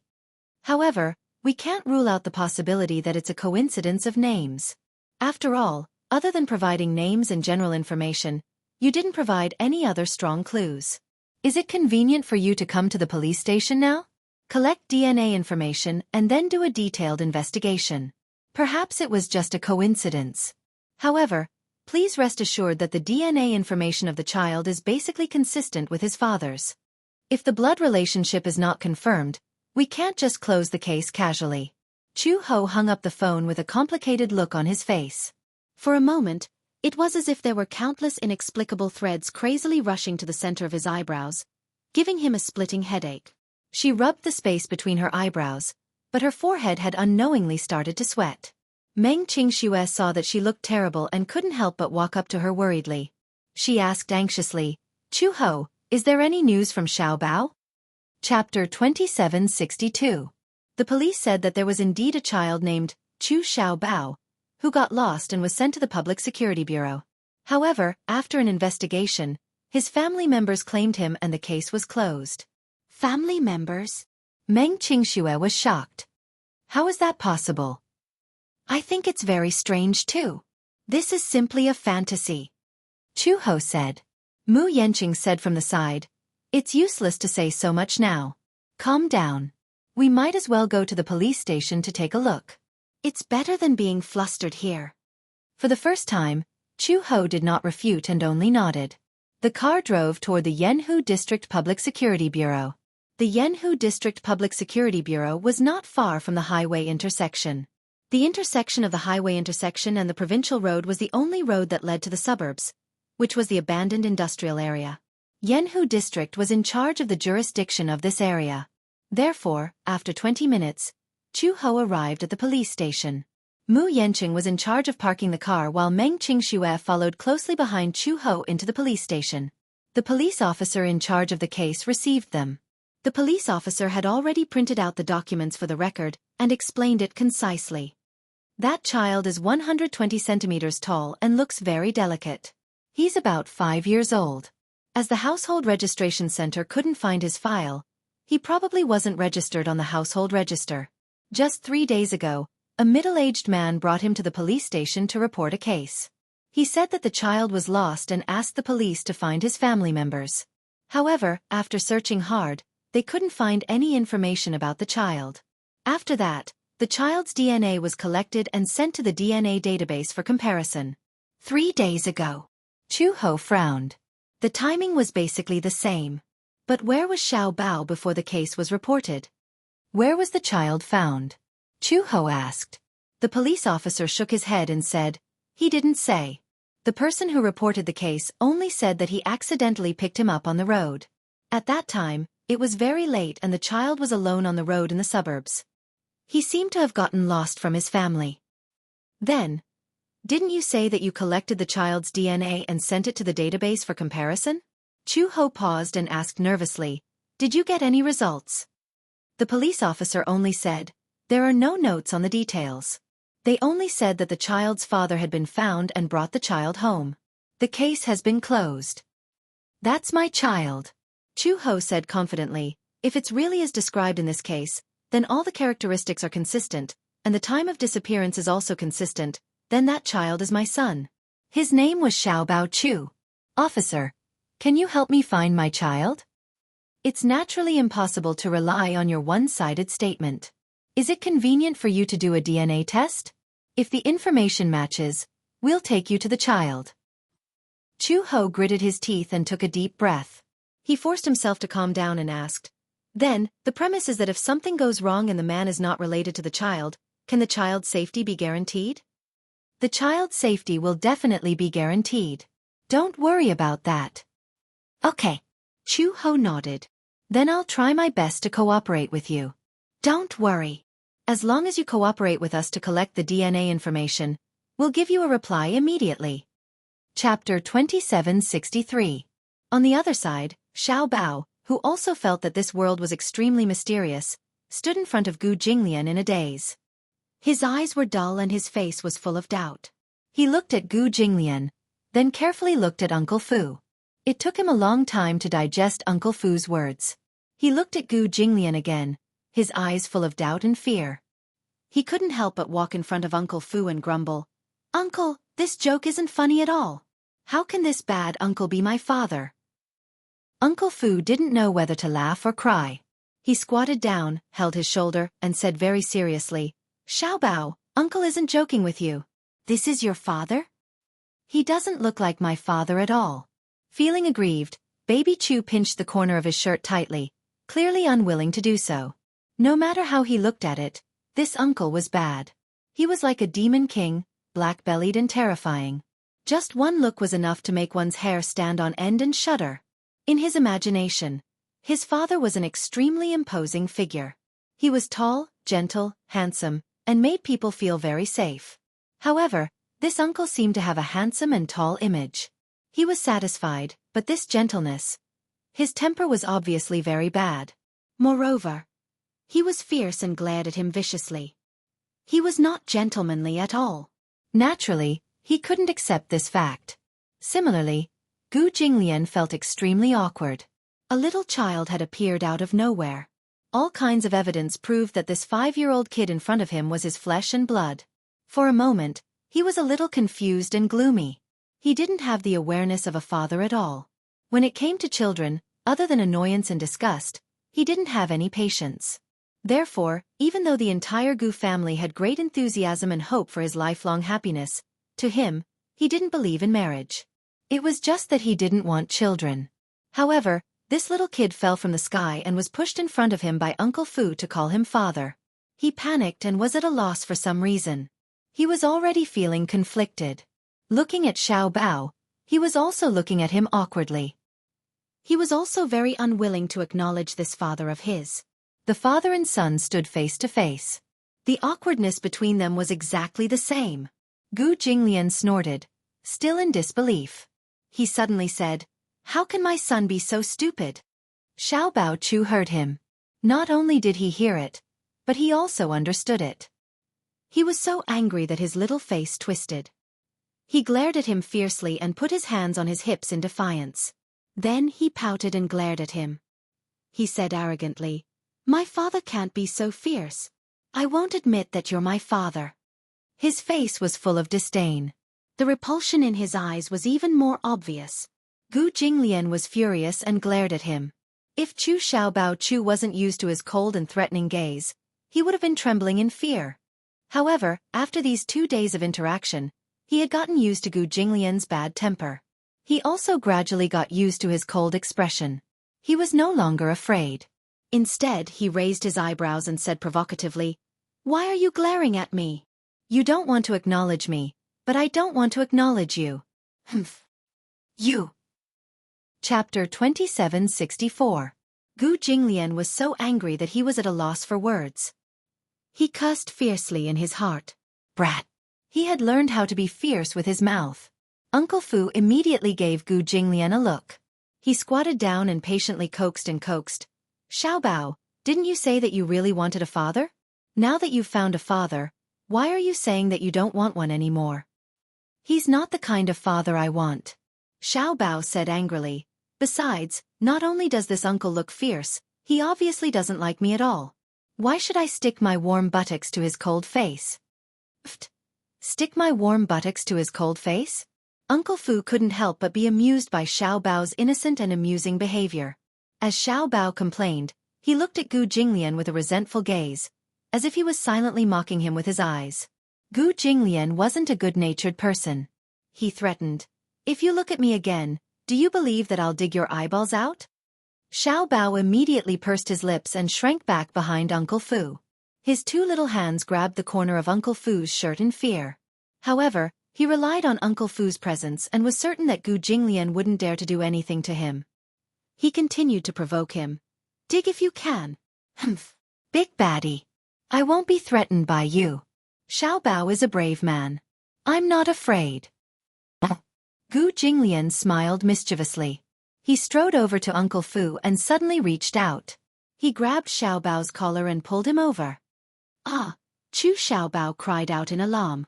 Before he could dodge, and before Uncle Fu could stop him, Gu Jinglian had already lifted him up. Coincidentally, Uncle Fu had specially bought a pair of suspenders for Xiao Bao today. Gu Jinglian's strength was frightening. With just a little bit of force, he grabbed his collar and lifted him up easily. Gu Jinglian looked straight at him. His eyes were cold and sharp, as if they were going to devour his soul. Chu Xiao Bao swallowed nervously. However, he saw Gu Jinglian's lips curl into a cold smile. He said coldly, "Look at you. You're so arrogant. Do you really think I don't dare?" Chu Xiao Bao's shoulders couldn't help but tremble. He didn't dare to struggle. He just bit his trembling lips tightly, and his eyes gradually moistened. He probably knew that he was afraid. He really thought that Gu Jinglian was a man of his word, and that he wasn't just bluffing. But even though he was afraid, so afraid that his whole body was trembling, Chu Xiaobao still pretended to be brave and clenched his fists. His teary eyes tried hard to widen as he stared at Gu Jinglian. Even though tears kept rolling in his eyes, he tried hard to force himself to not show any cowardly expression in front of Gu Jinglian. Instead, he pretended to be calm and said, "I'm not afraid. You're taller than me and stronger than me. You can bully me, and I can't beat you. But I won't beg you for mercy, and I won't be afraid. Because Mom said that Xiao Bao is the bravest child." After saying that, Chu Xiao Bao clenched his fists even tighter. His expression was solemn as if he was facing death calmly. However, no matter how hard he tried to show how majestic his spirit was, his trembling voice still betrayed him in the end. "You're afraid," Gu Jinglian said lightly. Chapter 2765. Chu Xiaobao snorted coldly and flashed his clenched fists as if to show off his strength. "I'm not afraid. Didn't you say you were going to gouge out my eyes? Just do it. I won't beg for mercy, and I won't cry out in pain." Gu Jinglian raised his eyebrows. Then, he moved his shoulders and raised his hand slightly. Unexpectedly, his simple action of raising his hand completely frightened Xiao Bao, who was on the verge of panic. He finally couldn't suppress the fear in his heart. He covered his eyes tightly with both hands and gritted his teeth. Tears of fear flowed continuously through the gaps between his fingers and rolled down his face. However, he gritted his teeth and tried hard not to cry out loud. His trembling shoulders silently betrayed the fear in his heart at that moment. Uncle Fu couldn't stand it anymore. He immediately walked forward and snatched the child from Gu Jinglian's hands. He was a little angry. "Old master, Xiao Bao is still young. You can't scare him like this. The child is so young. He can't be scared at all. Isn't he very stubborn?" Gu Jinglian disagreed. "Since he's my son, how can he be so pretentious?" "Old master," Uncle Fu said helplessly, "don't you feel sorry for Xiao Bao?" Gu Jinglian glanced at him. His gaze was unreadable. "Feel sorry for him?" Uncle Fu was about to say something, but on second thought, Old Master's reaction was only because he wasn't mentally prepared for his son. Men were different from women. A woman's latent maternal instincts would be immediately aroused by the birth of a child. However, men were different. Gu Jinglian was even more so. Since he was young, his concept of family was very weak. Moreover, he didn't have any feelings for this child. He was no different from a stranger. It was indeed ridiculous for him to immediately acknowledge this child from the bottom of his heart. His indifferent reaction couldn't be more normal. Uncle Fu asked seriously, "Old master, what do you plan to do with this child?" Gu Jinglian sized him up and said indifferently, "It's up to you." "In that case, can we keep Xiao Bao in the Gu family?" Uncle Fu's eyes lit up. Chu Xiao Bao seemed to have understood something. His whole body trembled as he said, "I don't want to. Xiao Bao, I don't want to be with this uncle. He's a bad guy. He's not my father. He wants to dig out my eyes. He's a demon king. Great demon king." After Chu Xiao Bao shouted herself hoarse from complaining, she could no longer hold back her grievances and sobbed, "I want to go home. I miss my mother. I want my mother. I want to go home. Xiao Bao." Chu Xiao Bao didn't listen to any of Uncle Fu's kind words at all. He rubbed his eyes pitifully with his little hands and cried sadly. Actually, from the first time he met Gu Jinglian, Xiao Bao liked this uncle from the bottom of his heart. At that time, Gu Jinglian took him to eat KFC. His heart was filled with anticipation. If such a handsome and nice uncle was his biological father, how happy would he be? Ever since he was born, he didn't have a father. His yearning for a father was definitely not a simple fantasy. However, a child's heart was delicate and extremely sensitive. During this period of time together, he deeply understood that this uncle didn't like him. Moreover, he really hated him. Chapter 2766. Chu Xiaobao felt wronged. He didn't want his father anymore. As long as he had his mother, that would be enough. Just as he lowered his head, sobbing and feeling extremely sad and lonely, his helpless appearance finally touched the only soft spot in Gu Jinglian's heart. He actually didn't want to acknowledge this child who appeared out of nowhere. He wasn't mentally prepared for a child who appeared out of nowhere and claimed to be his son. He didn't want to acknowledge and accept it. But blood was thicker than water. After all, he was his own flesh and blood. Gu Jinglian wasn't cold to the point of being heartless, especially when he saw Xiao Bao's teary eyes. A taut string in his mind finally snapped. It seemed that because of his helpless appearance, his heart finally softened. Thus, he reached out his large palm and gently rubbed Chu Xiao Bao's neat bangs. "Don't cry." He was a little helpless. He looked at Xiao Bao and frowned. He wanted to comfort him like a father, but because of his pride, he couldn't bring himself to do so. However, it wasn't right for this child to cry like this. If he didn't restrain him, he reckoned that he wouldn't be able to have a peaceful night. Forget it. Why should he lower himself to the same level as a child? Should he coax him a little? But how could he coax a child? He was a new official, and didn't have any experience. Gu Jinglian looked at Xiao Bao gloomily for a long time. After deliberating for a while, he said this with an awkward expression. "Don't cry. Don't you know that you look ugly when you cry?" Baby Chu blinked his teary eyes and suddenly cried even louder with a loud "Wah!" How was this coaxing a child? Uncle Fu broke out in cold sweat. He said, "Master, this isn't how you coax a child. If you say this, the child will only cry more sadly." Gu Jinglian's expression was awkward for a moment. Then he glared at him coldly. "Who's coaxing him? I just feel that his crying is annoying." Uncle Fu's lips twitched violently. He could tell that Gu Jinglian was not without a trace of heartache. Although he said that he was annoyed by Baby Chu's cries, it was definitely not that he did not feel any heartache. However, Gu Jinglian had always been so arrogant and unyielding. It was absolutely impossible for him to bow his head to a child. Uncle Fu sighed. Hence he carried the crying child to Gu Jinglian and said sternly, "Master, please hug him." Gu Jinglian looked at Baby Chu in disgust, who was nestled in Butler Fu's arms and crying pitifully with tears and snot all over his face. His forehead turned green. To him, even though he was usually able to call the wind and summon the rain, no matter how troublesome the matter was, it couldn't compare to standing in front of a child at this moment. The child was such a fragile little thing. His entire body was soft and chubby. He was like a glassware that would break easily with a drop. He didn't even know where to pick him up. "Master, children are very easy to coax. Just hug and coax him, and he won't cry anymore. Xiao Bao is still young. You can't be fierce to him. Since you're Xiao Bao's father, then you should at least take up the responsibility of a father." Responsibility of a father. Chapter 2767. Chu Xiaobao realized that he had already left Uncle Fu's embrace. He looked up and saw Gu Jinglian's disdainful and gloomy eyes. His tears fell even more violently. "Boo-hoo! I don't want you to carry me." Xiaobao turned his head and reached out his small hands to Uncle Fu. He waved them continuously and pleaded, "I don't want him to carry me. Boo! I don't want him to carry me." Uncle Fu could not bear to see him like this. However, he looked at Xiao Bao and knew that the most important thing now was to nurture the relationship between the father and son.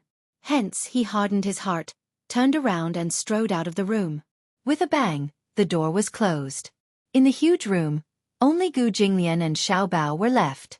Xiao Bao cried even more helplessly. Once Uncle Fu left, Gu Jinglian became a little unrestrained. Hearing Xiao Bao's cries, he said fiercely, "If you cry again, I won't go easy on you." Although Xiao Bao felt wronged and afraid, such a threat was extremely effective. He stopped crying immediately. Just now, when Uncle Fu was present, he dared to challenge Gu Jinglian because of Uncle Fu. Now that Uncle Fu had left, his only support was gone. He did not dare to be rash. With Gu Jinglian's threat, he learned to be obedient. He pursed his lips and did not make a sound. Now, there was only him and this bad uncle in the room. He had no one to rely on and no one to back him up. Hence, he should not push his luck and stop while he was ahead. Gu Jinglian did not know whether to laugh or cry at the fact that she was amenable to the soft but afraid of the hard. "You've learned your lesson." When Gu Jinglian saw that he finally stopped crying, he was naturally satisfied. He thought in his heart that he should not spoil the child. When it was time to be fierce, he should be fierce. See, with just one shout, he immediately stopped. He carried Chu Xiaobao to the sofa and sat on the side. He saw Chu Xiaobao staring at him innocently, trembling in fear as he leaned against the corner of the sofa, timidly looking at his face. Such a young child actually knew how to read people's expressions. Seeing that Gu Jinglian's face was no longer as gloomy as before, Chu Xiaobao's wildly beating heart finally calmed down. Chu Xiaobao silently thought in his heart, how can he return to his mother's side? After thinking about it, he looked at Gu Jinglian again. Crying and throwing a tantrum wouldn't work, so the little guy decided to use a stalling tactic. Thus, he pursed his lips and said carefully, "Uncle, let's make up, okay? I won't be angry with you anymore. Don't be fierce to me, okay?" Gu Jinglian glanced at him faintly and hummed, taking it as a tacit agreement to the man's suggestion of reconciliation. "Then, let's make up." As Xiao Bao said this, he reached out his little hand and clumsily wiped the tears from his face. His eyes darted around and suddenly asked tentatively, Uncle said that you're my father. Is that true? Or is he joking?" Gu Jinglian narrowed his eyes slightly. He did not know what this little guy was up to. Thus, he casually crossed his legs and elegantly stretched his posture, admitting, "It's true." "No way." Chu Xiaobao naturally did not believe him. He asked suspiciously, "You're not lying to me, are you?" Chapter 2768. As he spoke, he thought to himself that although this uncle looked very handsome, he was so fierce and had such a bad personality. He definitely could not find a wife. His mother said that many men could not find a wife, so they had no choice but to buy children from human traffickers at a high price. Some of these children were abducted, and some were cheated. Therefore, he was certain that this uncle could not have children, so he lied to him and said that he was his father. Yes, that must be it. Gu Jinglian's eyes twitched when he heard this. Could not find a wife? Physically weak? Unable to have children? Could it be that this brat was implying that he had a physical defect? Baby Chu thought that he had hit the nail on the head when he saw the look on his uncle's face. Hence, he tried to console him in all seriousness. "Uncle, it's actually not that embarrassing to have some physical defects. You don't have to feel inferior. Maybe there's still hope for a baby. But I can't be your son. I still have my mother. If she can't find me, she'll be worried." Gu Jinglian was speechless. Did this kid think that he was lying to him? He frowned and suddenly took out a cigarette box. He lit a cigarette and took a deep puff. Then he flicked away the ash and said calmly, "What kind of person is your mother?" Quack. The abrupt question stunned him for a moment. "Didn't you say that you want to go back to your mother?" Gu Jinglian continued, "Why don't you tell me your mother's name and what characteristics she has? As long as I know the details, I can help you find her." "Really?" Xiao Bao asked excitedly, "Can you really help me find my mother?" "Yes." "That's impossible, right?" Xiao Bao quickly regained his senses and looked at him suspiciously. "Even the police can't find my mother. How can you?" "I have a way. They are useless, but I have the ability." Gu Jinglian looked at him from the corner of his eyes. "Of course, if you don't want to tell me, I won't force you." He was retreating in order to advance. The reason why he asked about that woman was because he was curious about the child's mother. It was true that he had many women, but it wasn't like he couldn't count them all. If this guy could provide him with some characteristics, he might be able to think of something. Xiao Bao thought about it for a long time. Finally, his eagerness to find his mother overshadowed everything else. He hesitated for a long time before saying, "My mother's name is Chu Ho. She's very tall, thin, and has short black hair.